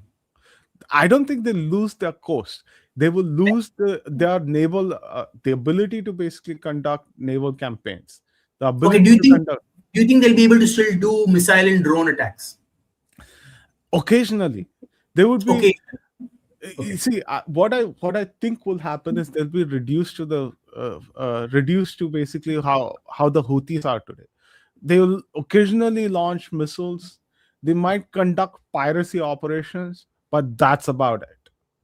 Okay. And who will be in charge of the Straits of Hormuz at that point of time? You think who will be like managing the Straits? Has the regime elected a new Ayatollah yet? But it still survives, right? No, I'm asking who will be. I'm talking in terms of nuts and bolts. Who do you think is post that survival? Who will manage the Straits of Hormuz in terms of the flow of traffic and any issues like the two ships collide? Who will be the one who manages that system? You think? I mean, that's already managed independently. Iran's not actively managing the Straits of Hormuz. There's no air traffic controller that I basically. Correct. think there is a conglomerate called the International Maritime Security Force or something similar to that name, that manages, all of these operations in and around Gulf of Aden, Red Sea, Straits of Hormuz, Persian Gulf area. So It's a conglomerate of multiple that's different right. So countries, right now, including India, which does it. at this point, even the conglomerate is not able to ensure that ships pass through that straits, right? So if No, there are no, attacks, no, no, no, no. I think you're mistaken there, right? what else? The reason why the Straits of Hormuz is closed is because of a shock in insurance prices. Exactly. Exactly. So not just that, it's also because It's they don't not. want to take risk of getting blown up when they're passing through No, the insurance price shock is because the people don't want to insure ships that are going to be going past a dangerous area. That's the main reason. no. I mean, Yes, see, that's why insurance goes up. I think you're mistaken again, right? So Oh, my mistake. Iran gave China a free pass to basically go through the Strait of Hormuz, but Chinese shipping companies have not gone through the Strait of Hormuz. What explains that? What That's my explains that point. My behavior? point is that the insurance companies are scared of any liability in a war zone. So they're stopping they're basically increasing their rates very high or not even insuring some things. Some of them not even insured. My point is the flow of oil and flow of goods to Straits of Hormuz is stopped as now. And you have to accept that it's stopped, right? It's stopped and it will not change, the situation will not change until Straits of Hormuz are stable. Who will ensure the stability? Uh, No I, conglomerate I will ensure that I stability. doubt it. Or until the Chinese or Indian government creates their own parallel maritime insurance So system, my which they're Yeah, already working on. I my think point it's my just point is primarily driven by insurance prices. If tomorrow no, my point, insurance, yeah, I get Yeah. that. no, hold on, You're hold on, still hold on, repeating hold the on. same thing again. No, I think My point is you're okay, mis- fine, insurance prices are dependent on that. But my point is who's going to ensure that insurance prices will come down? insurance Okay, themselves. okay. If insurers themselves basically say that okay, the straits is stable enough, we can bring down ship insurance prices. Who They'll will go ensure the up. stability? Who will ensure the stability of the That's on state? them to decide, right? Who Like is them? I'm curious. there are Okay, insurers have okay, hold on, analysts over hold there, on, hold on, right? hold So on, hold hold on, on, hold hold on. on. Let me Insurance have answer yeah. Anand's questions. Anand, let me. I know what you are asking. Let me ask you one by one. Hmm. See, first of all, read the signals, very important. When Iran attacked the refineries, the airports in Exactly. Dubai, in Saudi Arabia, in Qatar, correct? That is actually short term very bad, but in long term, what was Iran? Let's say pre this event, pre this Israel war event, what was Iran? Iran was a conglomerate, a, a factory of exporting terrorists from Syria to Iraq to Lebanon. Okay, it was exporting instability, it was funding fundamentalism, which was in short and long term is bad for the region itself. Okay, so now what will happen, what Shastri was trying to answer is, in short term, mid term, long term, Iran will be defanged, so that it will be struggling to survive on its own territory, but it will not be able to destabilize the region. It will not be able to export terrorism. It will not be able to export uh, like people to do all the bad things. So in midterm and long term, you are looking at a much stable, better West Asia region with better numbers in terms of economics and other things, with IMAC coming in.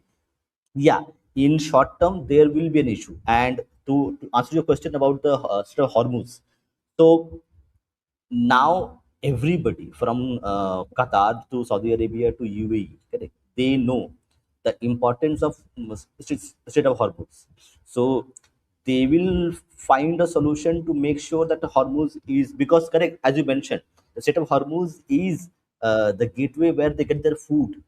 Not they export oil and they get their food from there itself, food products. So they will find a way, and Indian Navy is actually doing a lot of work in that region. So you will see in coming years, Indian Navy playing a very important role in the maritime security of the this whole region. No, see, Yes. I'm telling you, he like Shastri said, you look at history, okay? Hmm. And let's be very honest, in the Arabian region, history has Hmm. shown when a Hmm. powerful regime breaks, the region Hmm. doesn't get more stable, it gets less stable. And it gets less stable because it's more unstable.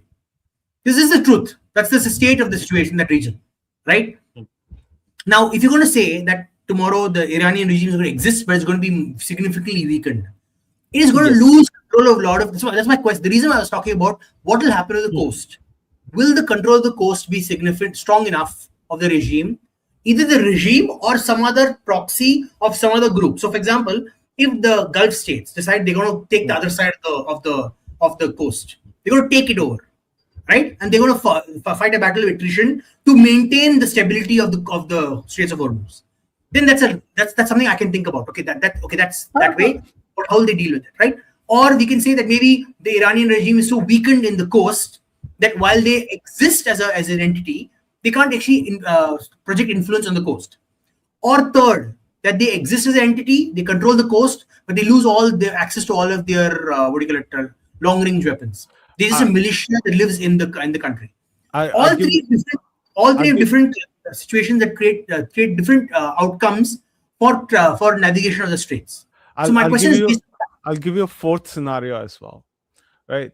Iran will become more like Iraq after the first Gulf War under Saddam Hussein. The regime was essentially defanged. It was still the state was still stable, but it was even more oppressive than it was previously, right? So that is a stronger possibility than the rest of them, right? say it again. What's the possibility? I didn't get that. I didn't get the possibility. So um, Iraq prior to the Gulf War was quite a nuisance. Then it invaded Kuwait. Then it got a strong bashing and it retreated within its own borders. The entire state was pretty defined. They had no ability to even project power beyond within its own outside its own borders, right? No, But but, the Yeah, but state the was way Iraq but is the after state was after structured, still the way fir- Iran is after structured are first different. World War, yeah No, after but first Iraq and first Iran are Iraq War. structured are different. no The no way no Iraq and Iran are structured are different, significantly it, different. the regime still has quite a lot of power and No. I'm saying the way the see structure. Iraq was structured in a way that the Ba'athist party, centralized party, was controlling a large Shia majority. This is it is different. This no Shia uh, stream, there's the spread its tentacles all IRGC over the country. excuse me, IRGC is actually essentially the same as the Ba'athist party in structure, right? So, Yes, uh, yes. so essentially, Iran will become like Iraq after the first Gulf War. The state will be strong. It will be much more oppressive, but it will be defined to such an extent that it cannot It project power beyond its own borders, not it will even be naval power. self-contained. It'll be Self-contained. self-contained. Yeah, Uh, exactly. It'll be self-contained, right? one more thing. And the other thing is that I'm Before we move not on, I want to reply to this Asif Iqbal. Can I just reply to Asif Iqbal? That's a like it's a bot account. Don't It's reply okay. to It's okay. that. I want to reply to Asif Iqbal. For any border Uh, accounts, anyone uh, else who's watching the stream, I don't uh. care about Iran. I care about India, how India happens. Okay. If you have a big problem with it, so great with Iran, you can leave India and go hang out in Iran. Thank you so much. All of you people protesting for Iran and Ayatollah, please leave and go be part of Iran. Bye bye. Continue, please. Okay, good. yeah. Okay. Okay, Acha, we have one Slavin thing here. that I. Mhm. Okay, we have Slavin here. Let Slavin just yes, Slavin. Actually, he has some Just experience with the one Iranian thing. people in Pune. Go ahead. One thing I do want to Mm, make one last point is that mm. um, the Arab states will respond quite differently. I guarantee you, they're looking at IMEC and saying that, hey, we need to have another corridor, a backup corridor. So that will also take a lot more impetus, and also considering the fact that they'll get a lot of diplomatic pressure to also work on it. They will get a lot of diplomatic pressure, not just from India, by the way, from other countries as well. And that's all I got to say. Yeah, Slavin. Hey, hi, can you hear me? Yes, Hi. yes. Yeah, so just telling everyone that, I mean, I don't know about if we can extrapolate it to the entire population of Iran, but at least from the people who live in Pune, because there is a little bit of Iranian heritage, Iranian people who live in Pune. So one of the lady who is married to a Indian guy, so when she came over, like, uh, the first thing that she had put up a video of her mother coming to visit her, in India, and like she's not very politically active or wouldn't give her political views. But the first she was making a video of her mother coming at the airport, and the moment she sees her mom, she removes that headscarf very violently from her mother, which shows you what they really feel about this stuff.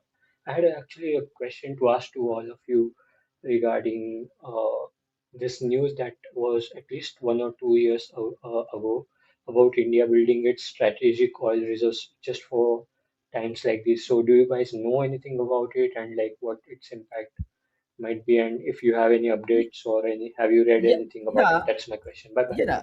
It's a well publicized thing. I think like technically, they India keeps about a month's oil consumption as reserves. It's well known. It's about a month of consumption, which is kept as reserves. So, take an example, correct? The refinery in Jamnagar, or do you have also have in the West Coast. So, the average consumption of per day. So, India keeps about 30 days of its refining capacity, the oil which is there, petrol, diesel, and everything else put together, and that per day average consumption into 30 days that is kept in the reserves to be consumed in case there is a shortage of supply from outside. That's already there, and it is already like it's well known information in terms of it comes from itself government. Oh, Yeah. but they were building, trying to expand it and building new reserves. Have you read about that? Like, uh, underground reserves are we, being made in Eastern India. yeah, that you will not know because that would be correct classified information. So that you will Uh, not know, that nobody will be saying, "Okay, okay, we have this here," Also, but I had one technically more they have question. it. Go ahead. One more last question, and I'll leave you guys to it. Hmm. I mean, I'll be on the listening end, but leave from here. Hmm. So, about data centers, I have this question because you guys are doing quietly and all, so it might be better. Can't hear him, guys. So, Not clear. Can you hear him? Okay, your audio is a little bit low. Just check your mic. okay, just a minute. Can you hear me better now? Ah, it's better. Yes, yes, better, better. I'll I'll try to. I've just switched off the fan. Uh, Hopefully it is better now. Yeah, Did better, you better. know? Yeah. So I wanted to ask about data centers. So where I am living in Mm-hmm. a suburb of Mumbai, called Thane, and over here they are trying to build a like a data center, and there is a lot Mm-hmm. of opposition from like local people because there is already water shortage and all. So do you guys know Mm-hmm. like if it is a good idea to uh, put a data center in a very residential sort of very busy highway sort of population dense area, will it provide jobs or like Yes, impact on yes, water shortage and everything? yes, yes, That's my yes, yes, question. yes, yes, yes, yes, yes, and beat the shit out of them. Data centers are very, very efficient with their water usage. Barely 5% of their water goes to waste. So beat the shit out of them, crap on them, Who? maybe like destroy their houses, do whatever. Let that data center be built. This is all like Oh, this is all like the wokeness that they have imported from social media, from Western countries, right? yeah. Essentially this is like a Disha Ravi movement, or you should treat this like um, the depot at RA. But since you live in Exactly. Thane, if you know these people personally, throw shit at them, give them jaundice, give them cholera, give them all kinds of diseases so that they are so weak and feeble that they can't even think about protesting. Okay, And if they have so much of a problem, tell them to live on the banks of Methi in Kurla see, No, wait, no, hold no, on. and just have all the feed, water no, they no, need. no, no, no, no, no. Just feed them the water. Don't make them. Don't no. Let them drink that shitty water. Exactly.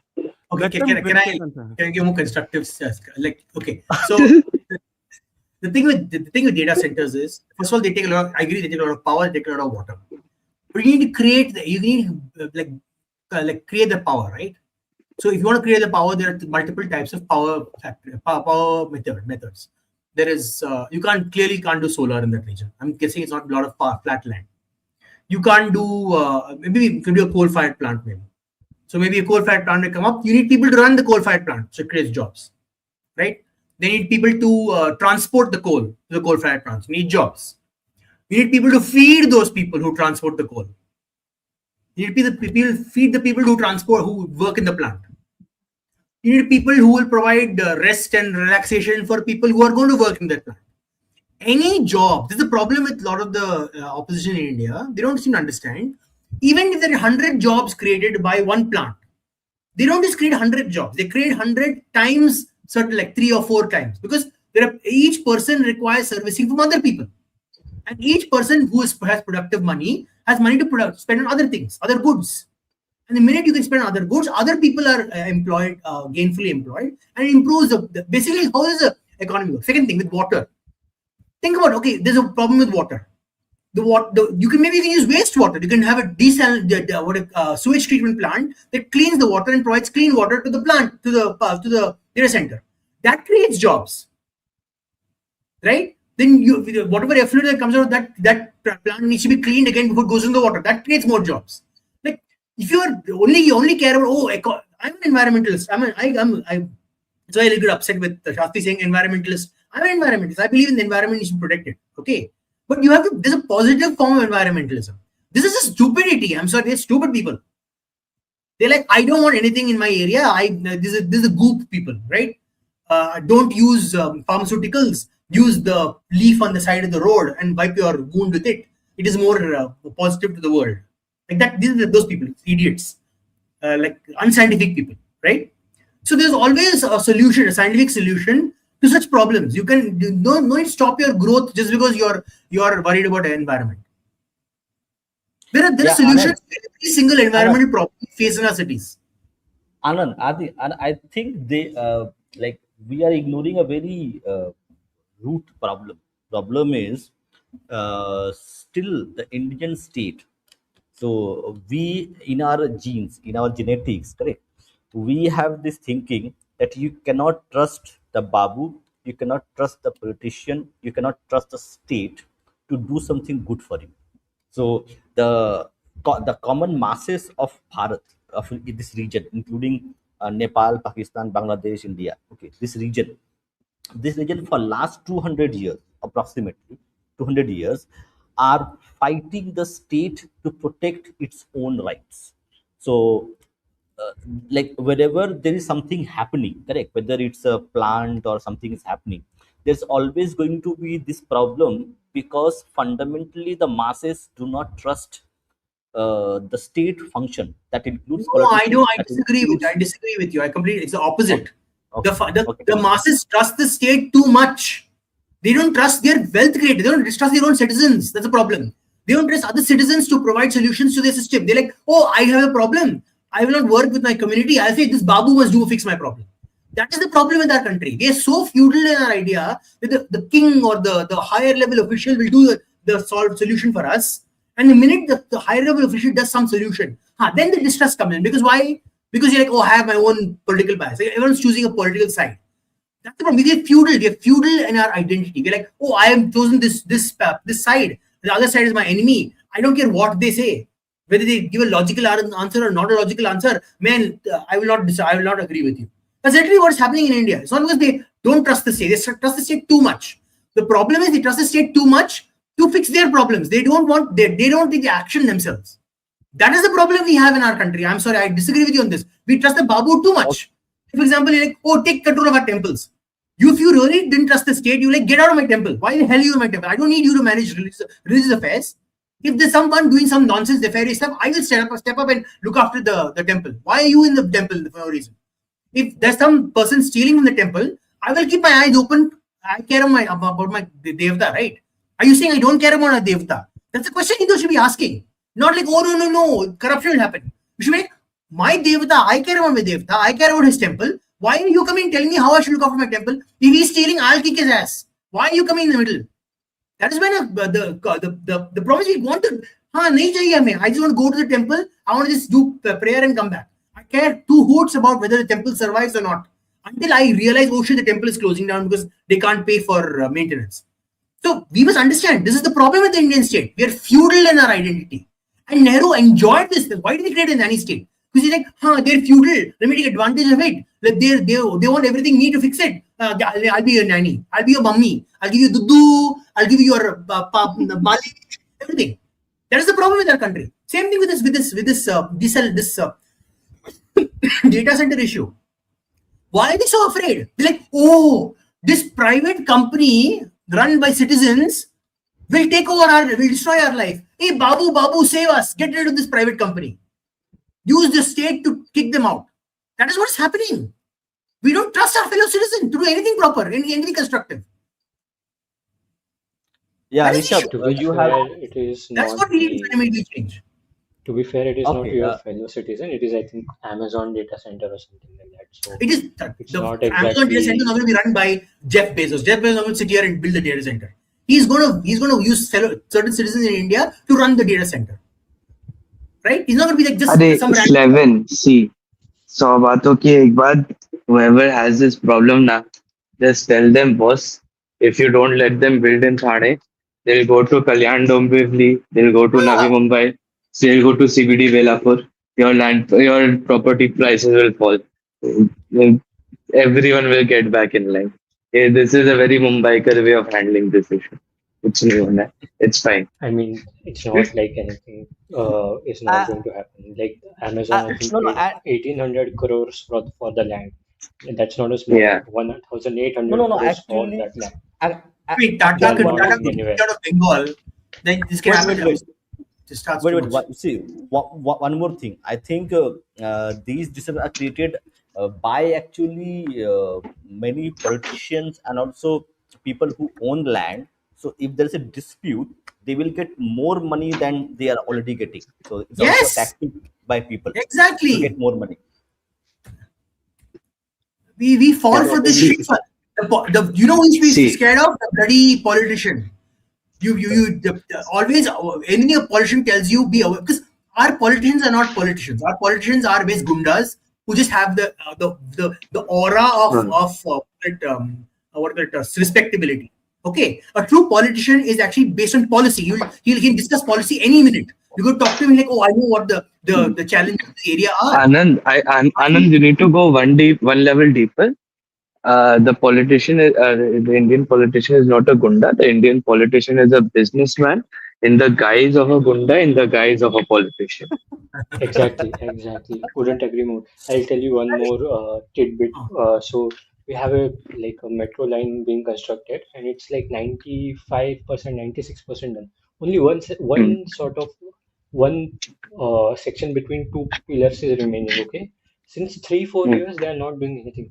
Now what has come out is that plot where that thing goes is owned by a Shiv Sena ML, like ex Hmm. corporator of Shiv Sena, and he has a hoarding spot over there. So he earns lakhs of rupees from that spot. So he's not Hmm. letting that spot go easily. So he jacked up the prices like crazy, and now just now they got that spot after 3 4 years of negotiation. And were not letting this news come out that the land is ultimately owned by their own people, Shiv Sena people. So that's your point about them being businessmen and trying to get the most money for Yeah. things. No, See, that is why I'm not worried about the data center in the long term. They are just going to use this as a negotiation tool to maybe get some more money or whatever from Amazon. In the long run, will be they'll be able to build it up. I'm not too worried. See, it's a false equivalence to जब भी कुछ होता है, people bring up Shingur. I think it's a bit of a false equivalence in Bengal. You know, हम लोग अपना खुद का चूरन चाट लिए, which no one else does. So it's fine, हो जाएगा. So Okay, from Chura I chat, have nice lived one. in जो भी है. So I have lived in Mumbai for a limited time, 2.5 years. But from what I've seen in my experience, everyone out there is just looking to extract the maximum amount of resources that they can for themselves, which is a commendable thing. I think it's more a negotiation tactic than anything else. If the government of Maharashtra and Thane wants to build it, they will build it. It will not matter in the long run. Maybe it See, will be delayed by a year or two, but it will happen just like RA happened. my whole fundamental point is people in India do not realize a bureaucrat and a governor are also politicians. Yes. You go look at the definition of what a bureaucrat and a politician is. A bureaucrat and a governor are, they're also politicians. I don't understand the argument again. Yeah, I frequently hear this nonsense. Oh, the governor is politicizing the issue. He has to. He's a politician. He has certain duties he has to do, or there's no point sitting there. You can just give it to a robot. A robot can be placed there. The robot will say, yes, sir, yes, sir, yes, sir. Just stamp on the bill with a hand, and you don't need a governor. You literally don't. He is You a know what? political You know what? appointee. He's a political appointee of the central government. That doesn't matter. He's not a politician. His duty as a governor is a political one. It's one of policy. He said, for example, if tomorrow a particular bill comes through from the state legislative assembly that is not constitutional, it is his duty, fundamental duty, to prevent it. The problem in India is we don't go to first principles. A politician has to do his duty based on his role. We don't want the politician who's to do his role. What the hell? Because we have got personal political grievances. Like we have chosen a side. I mean, I wouldn't discount You want a country people's like grievances first about world. politicians. My They biggest haven't problem been is that the you want a best country like the case first studies. world. You want a country like the first world, but you want to think like the first world. I want first world living, but you don't want to think like how the first world thinks. The first world thinks a particular person's role is fixed. He has to do his duty. It doesn't matter what your particular bias is. Whether you're BJP, Congress, left, doesn't matter. The constitution lays out a particular role for that person. They have to fulfill that role. You see, even our own judiciary doesn't follow his rules strictly. We have High Court judges, Supreme Court judges going to what they can or cannot do. The governor's role is the most clear defined role. His role is to look at a bill, observe whether it is by his judgment, whether it fits the political narrative, the constitutional rights, and then pass it back to the assembly to make it more fit the constitution. That's his duty. You can't be like, oh no, I agree with you, the governor's rubber stamp. Then why have a governor? Cancel it, remove it from the constitution. We're wasting money on a governor's mansion, knocker, chucker, all nonsense shit for a governor because he's got no bloody work to do. Same Okay, with the courts. Look at the courts. You're like, oh, every case can be taken up to Supreme Court. Then why have the lower courts? Remove all the lower courts, put all Supreme Court justices, and they do handle all the cases. We're wasting so much money. We're wasting taxpayers' money on every single level of our bloody courts.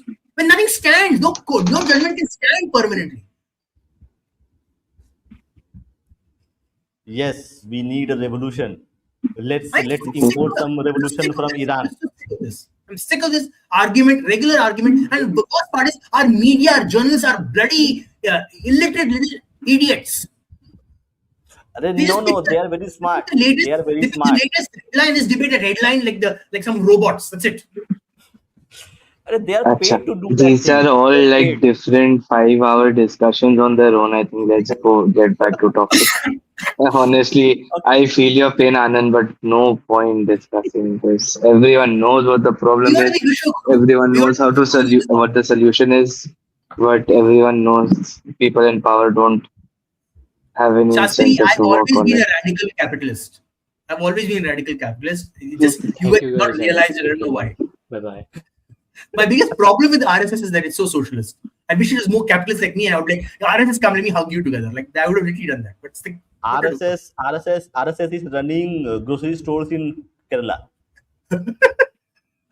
You know, Arey, I'm okay with RSS people running grocery stores. Why the RSS running the grocery no, stores? That's my question. no, it's same thing. Like RSS Not the people same are thing. running grocery because RSS itself has nothing. There's no property name in the name of RSS. Got it? So RSS people are running farms. RSS people are running grocery stores in Kerala. Keralam. Sorry, new name. Good name. No, Okay. so Final thoughts. returning to My final returning to thought Iran. of people. Returning to Iran. Yeah. Go ahead. Returning to Iran. See, my point very simply is we need to. My first thing is we need to stop looking at these things as moral, and I want the Indian government to start framing it as not moral. Like I don't want this argument of morality. I want it to No, no. stop being used. No, No, no. even from See, the way in they real say, politic terms, it doesn't happen that way. In real politics, they know what will happen. Actually, I will give an example. Okay, later. hmm. Go ahead. No, no, I'm In saying real even terms, it doesn't happen. There is no morality. no, no, I'm saying even the functionaries of the Indian government. I'm saying even the BJP should stop framing everything as a moral argument. Be brutally practical about stuff. Even the discussions with the opposition is based on morality. Stop discussing morality. So, for example, you take the Navy warship thing being So the that warship is being taken down. see that is rhetoric for the common masses. Like when when Jaishankar is talking of real politics to their counterparts, he's not the same things which is being said by the BJP spokesperson. So it's all two No, different but the things. common masses already know the moral. That morality is not in the discussion. That's my point. The problem what is happening right now. They engage with the opposition for making moral arguments. It's like there's a fire, right? When you get engaged in the fire by throwing fuel on it, the fire gets bigger and bigger.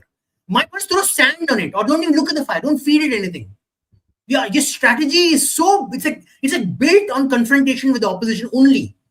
Discuss this concept, this discussion. Don't even discuss with the opposition. Ignore the opposition. Let them scream and shout for a few days. It didn't die down on its own. But the problem is you have to engage. You engage. For example, Khomeini died, right? They did engage. Oh, Khomeini was a vindictive man. Blah blah blah blah blah. Then suddenly 3 days later they had to go sign that book, and now they're like, oh, shit on their face. All the MPs have shit on their face saying, you just now said Khomeini is an evil man. Why are you signing that book? So my point is that the government and the functionaries of the BJP need to stop talking about morality. Talk about real politics. When Khomeini died, your first reaction should be, this affects our economy. What do we do for the economy? What is our focus on? We'll negotiate with all parties, like how the MEA they made it a phenomenal job. We'll negotiate with all parties. We'll bring this peace down. That's it. And if the Shias are protesting, let the Shias protest for a day. Right? Let them protest. Your mullah, your head is died.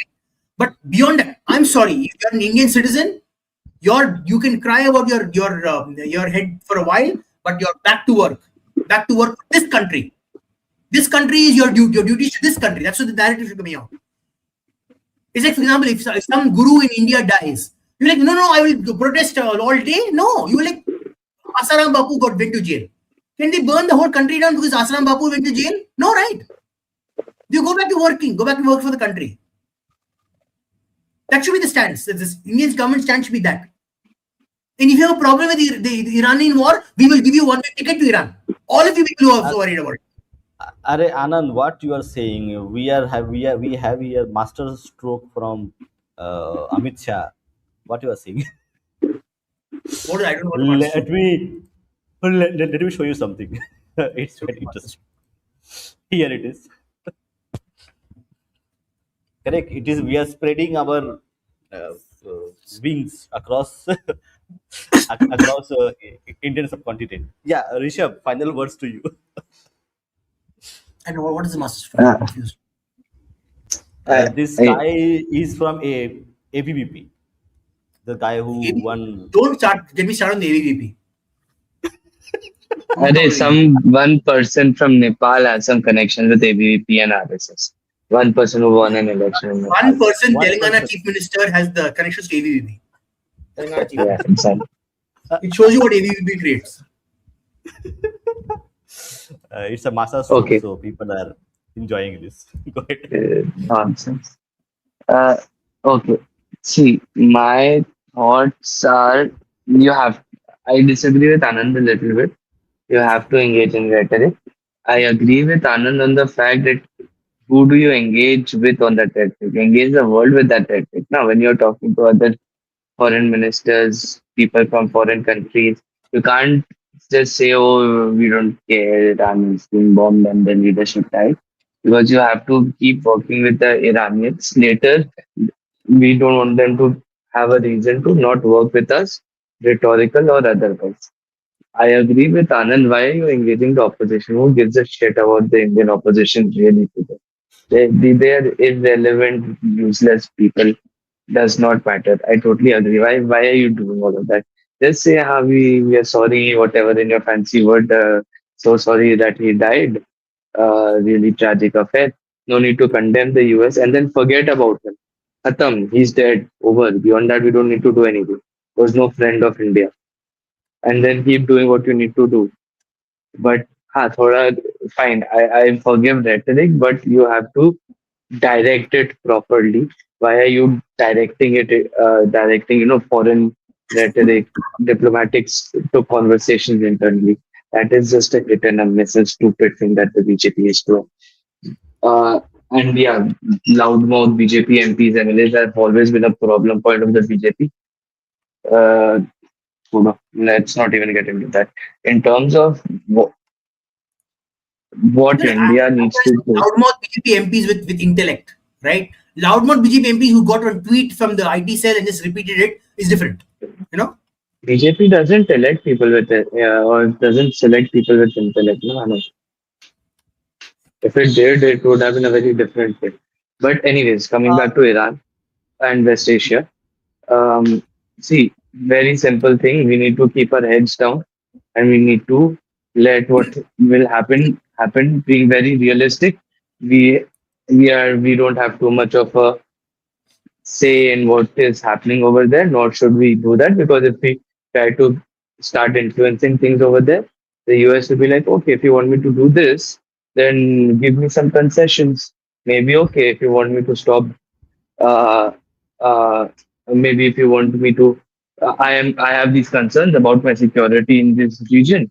If you want me to relax in Iran a little bit, give me Vizag port. That will boost my security in the region. Or give me Vizhingham port. So we don't want to do stuff like that. We need to keep our heads down, let whatever happen, and start just creating initial conversations, dialogues with all of the different power centers in Iran. Right now, the leadership is completely fractured, and that is about it.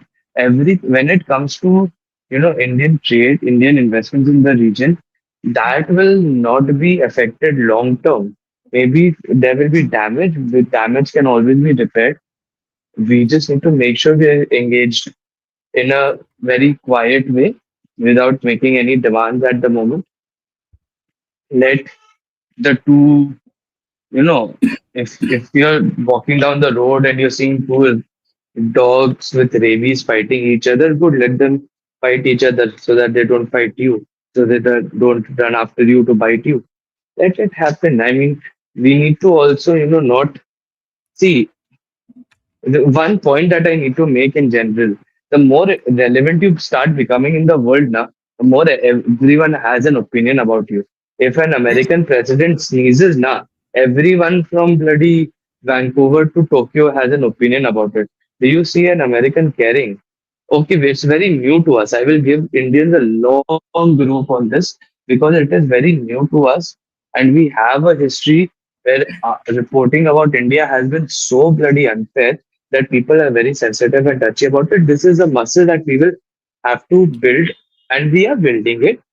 I mean, for example, in the last year or two, have you seen any serious conversation about those European metrics and all? Everyone knows they're a fraud. Pehle people used to get outraged every month about them. अभी भी metrics are there, and sure, some people just keep getting outraged about it. By and large, people have stopped caring. So we are also building that muscle. So we need to stop, caring so much. We are rising in the world. We are a growing power. Our economy is growing at a massive, at an amazing rate. We are gonna get richer soon. We are gonna, and all of these shocks should not matter to us. We need to start having a more long term, not just the government, the people. We need to start, stop rather reacting to everything like it's doomsday, and we need to start looking at things, take a breath, and start looking at things from a long term perspective. The conflict in West Asia will affect us. Sure, it will have its oil shocks and whatever. In the long run, medium run for the Indian economy, it will not have any adverse effects. If Iran is brought to its knees and it is carved up and the world starts trading with them, it's very good for India. If this regime stays and we can, somehow here or there make deals with them, it's business as usual for India. maybe at a little bit of a diminished capacity. See, very frankly, even today, Chabahar has been a very dead investment. Most of what we wanted to do with it never fructified, and this year we had pulled out. In fact, this year in January and February, after the budget, we had pulled out completely from Chabahar. We had basically declared it a dead asset without actually declaring it. Functionally, we had done that. So maybe that's can open up all of those avenues if Iran joins the global fold again. And also, one more thing that we did not discuss, but it is something maybe for everyone to ponder. When oil prices are above $70 a barrel, American shale oil becomes commercially viable. Below that, American shale oil is not commercially viable. So at $70 a barrel is keeping oil above that level is also something that is in America's long-term strategic interest, because at those rates it can be functionally basically oil independent. Below that, it has to be It involved in is the Middle 60, East. correct? Rishabh, it is around 60 dollars, 60, $60. 65. Okay. But Okay, sure. last I heard it was around 60, 65, 60 to 65 range. It was there Yeah. in terms of inflation. So like Hmm. 60 was at par at which the shale gas and oil can be produced. Can be Yeah. Okay, mined. let's assume 65. So if oil starts falling below that point, and so here's the dichotomy: America will always try to do something to keep oil prices at 65 or above, assuming that's the cutoff.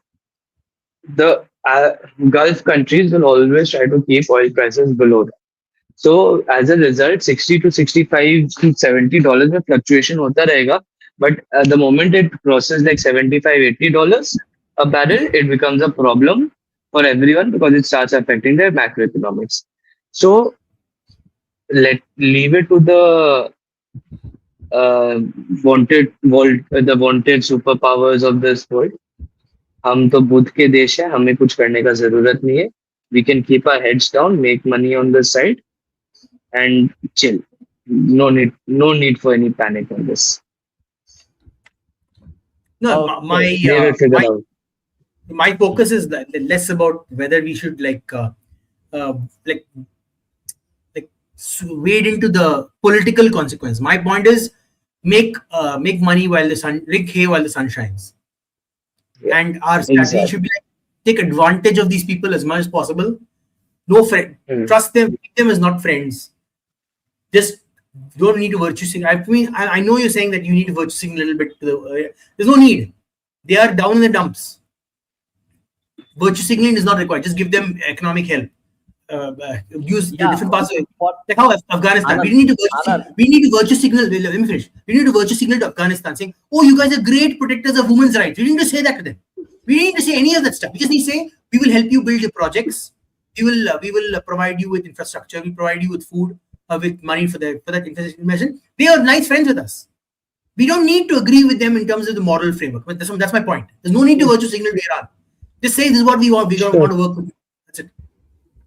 Yeah, I take your point on that. I disagree, but yeah, I take your point on that. That is also a viable route.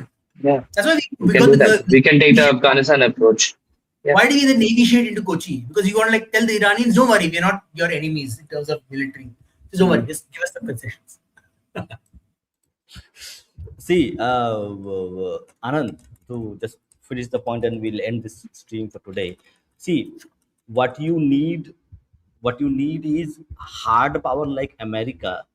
America doesn't give a shit about shit to anybody because uh, they are self-sufficient in terms of their energy, food, defense, everything. So you need hard power to actually be the state where you don't give a damn or do not do what you signal. A country, a middle power like India, has to play that game until it reaches. See, China. Take example China. Take example China. China has some amount of hard power. Okay, so that's why Saudi Arabia and all the Muslim countries never raised the issue of Xinjiang, the Yeah. Uyghur Muslims. Correct, correct. Because China has hard power.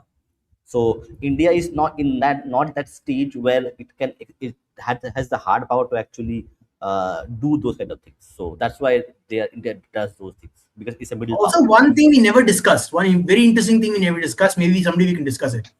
We have Hmm. forgotten the Andamans are going to come online in a couple of years. The Mhm. Andaman Nicobar Islands are going to come online in a couple of years, including the oil drilling there offshore. We are Yes, forgetting yes, a large yes. number of oil reserves are going to come online. We will become like the Gulf at one point of time. Along with that, if we invest in thorium, invest in nuclear thorium power, we will literally become the most filthy rich country in the universe, in the whole world, if we plan our strategy right. Okay, so let's do one thing now. We will have one more stream on the thorium, because thorium is something which people don't know. Like, I know about it because I did some study on this thorium reactors and how they work, Are and you how talking about India. those three-stage reactors where we are turning thorium into uranium as nuclear fuel and all of No, that? no, small. Yeah, this is the mini reactors. Yes, Yeah, yeah. because See, thorium. we don't need much urium. We just need enough urium to start the chain reaction.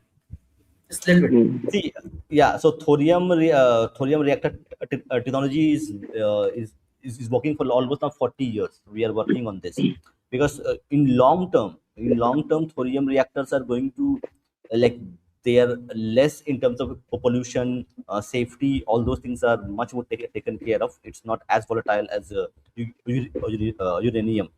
The So, and byproducts. India has made some progress, good progress, and with some technology coming from outside, from France and other players, and India has a vast amount of thorium reserves.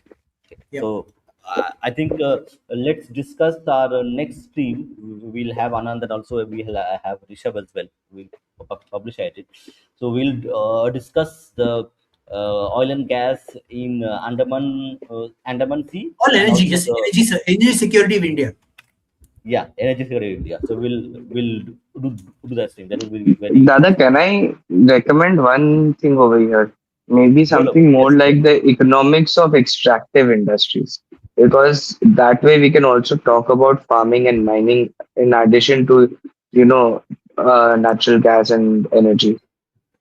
Do one thing. In that case, you need to send me an email. Okay.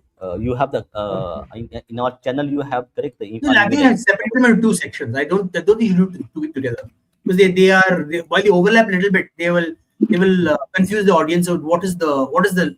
See, the point is that extractive industries, maybe you could do it like energy structure. Then you do based on what extracting to get that energy structure, right? Because we talk about biofuels and we talk about the sugarcane as well. If you talk about fuel like coal, like we're still using a lot of coal plants. Transition from coal to, like, you can do part two could be your extractive industries. Sure. Okay. Yeah. So that works. So send me email on this email ID. Now we must. Okay. So we can collaborate, and then we can actually like make some presentation and do it. That will be a little bit better, because now it's very easy to make presentation with data. Okay. Okay. Mm. Thank you, Rishabh. Thank you, Anand. Thank you. Thank you all. I'll see you tomorrow. Jai Shri Ram, Vande Mataram. Just bye bye.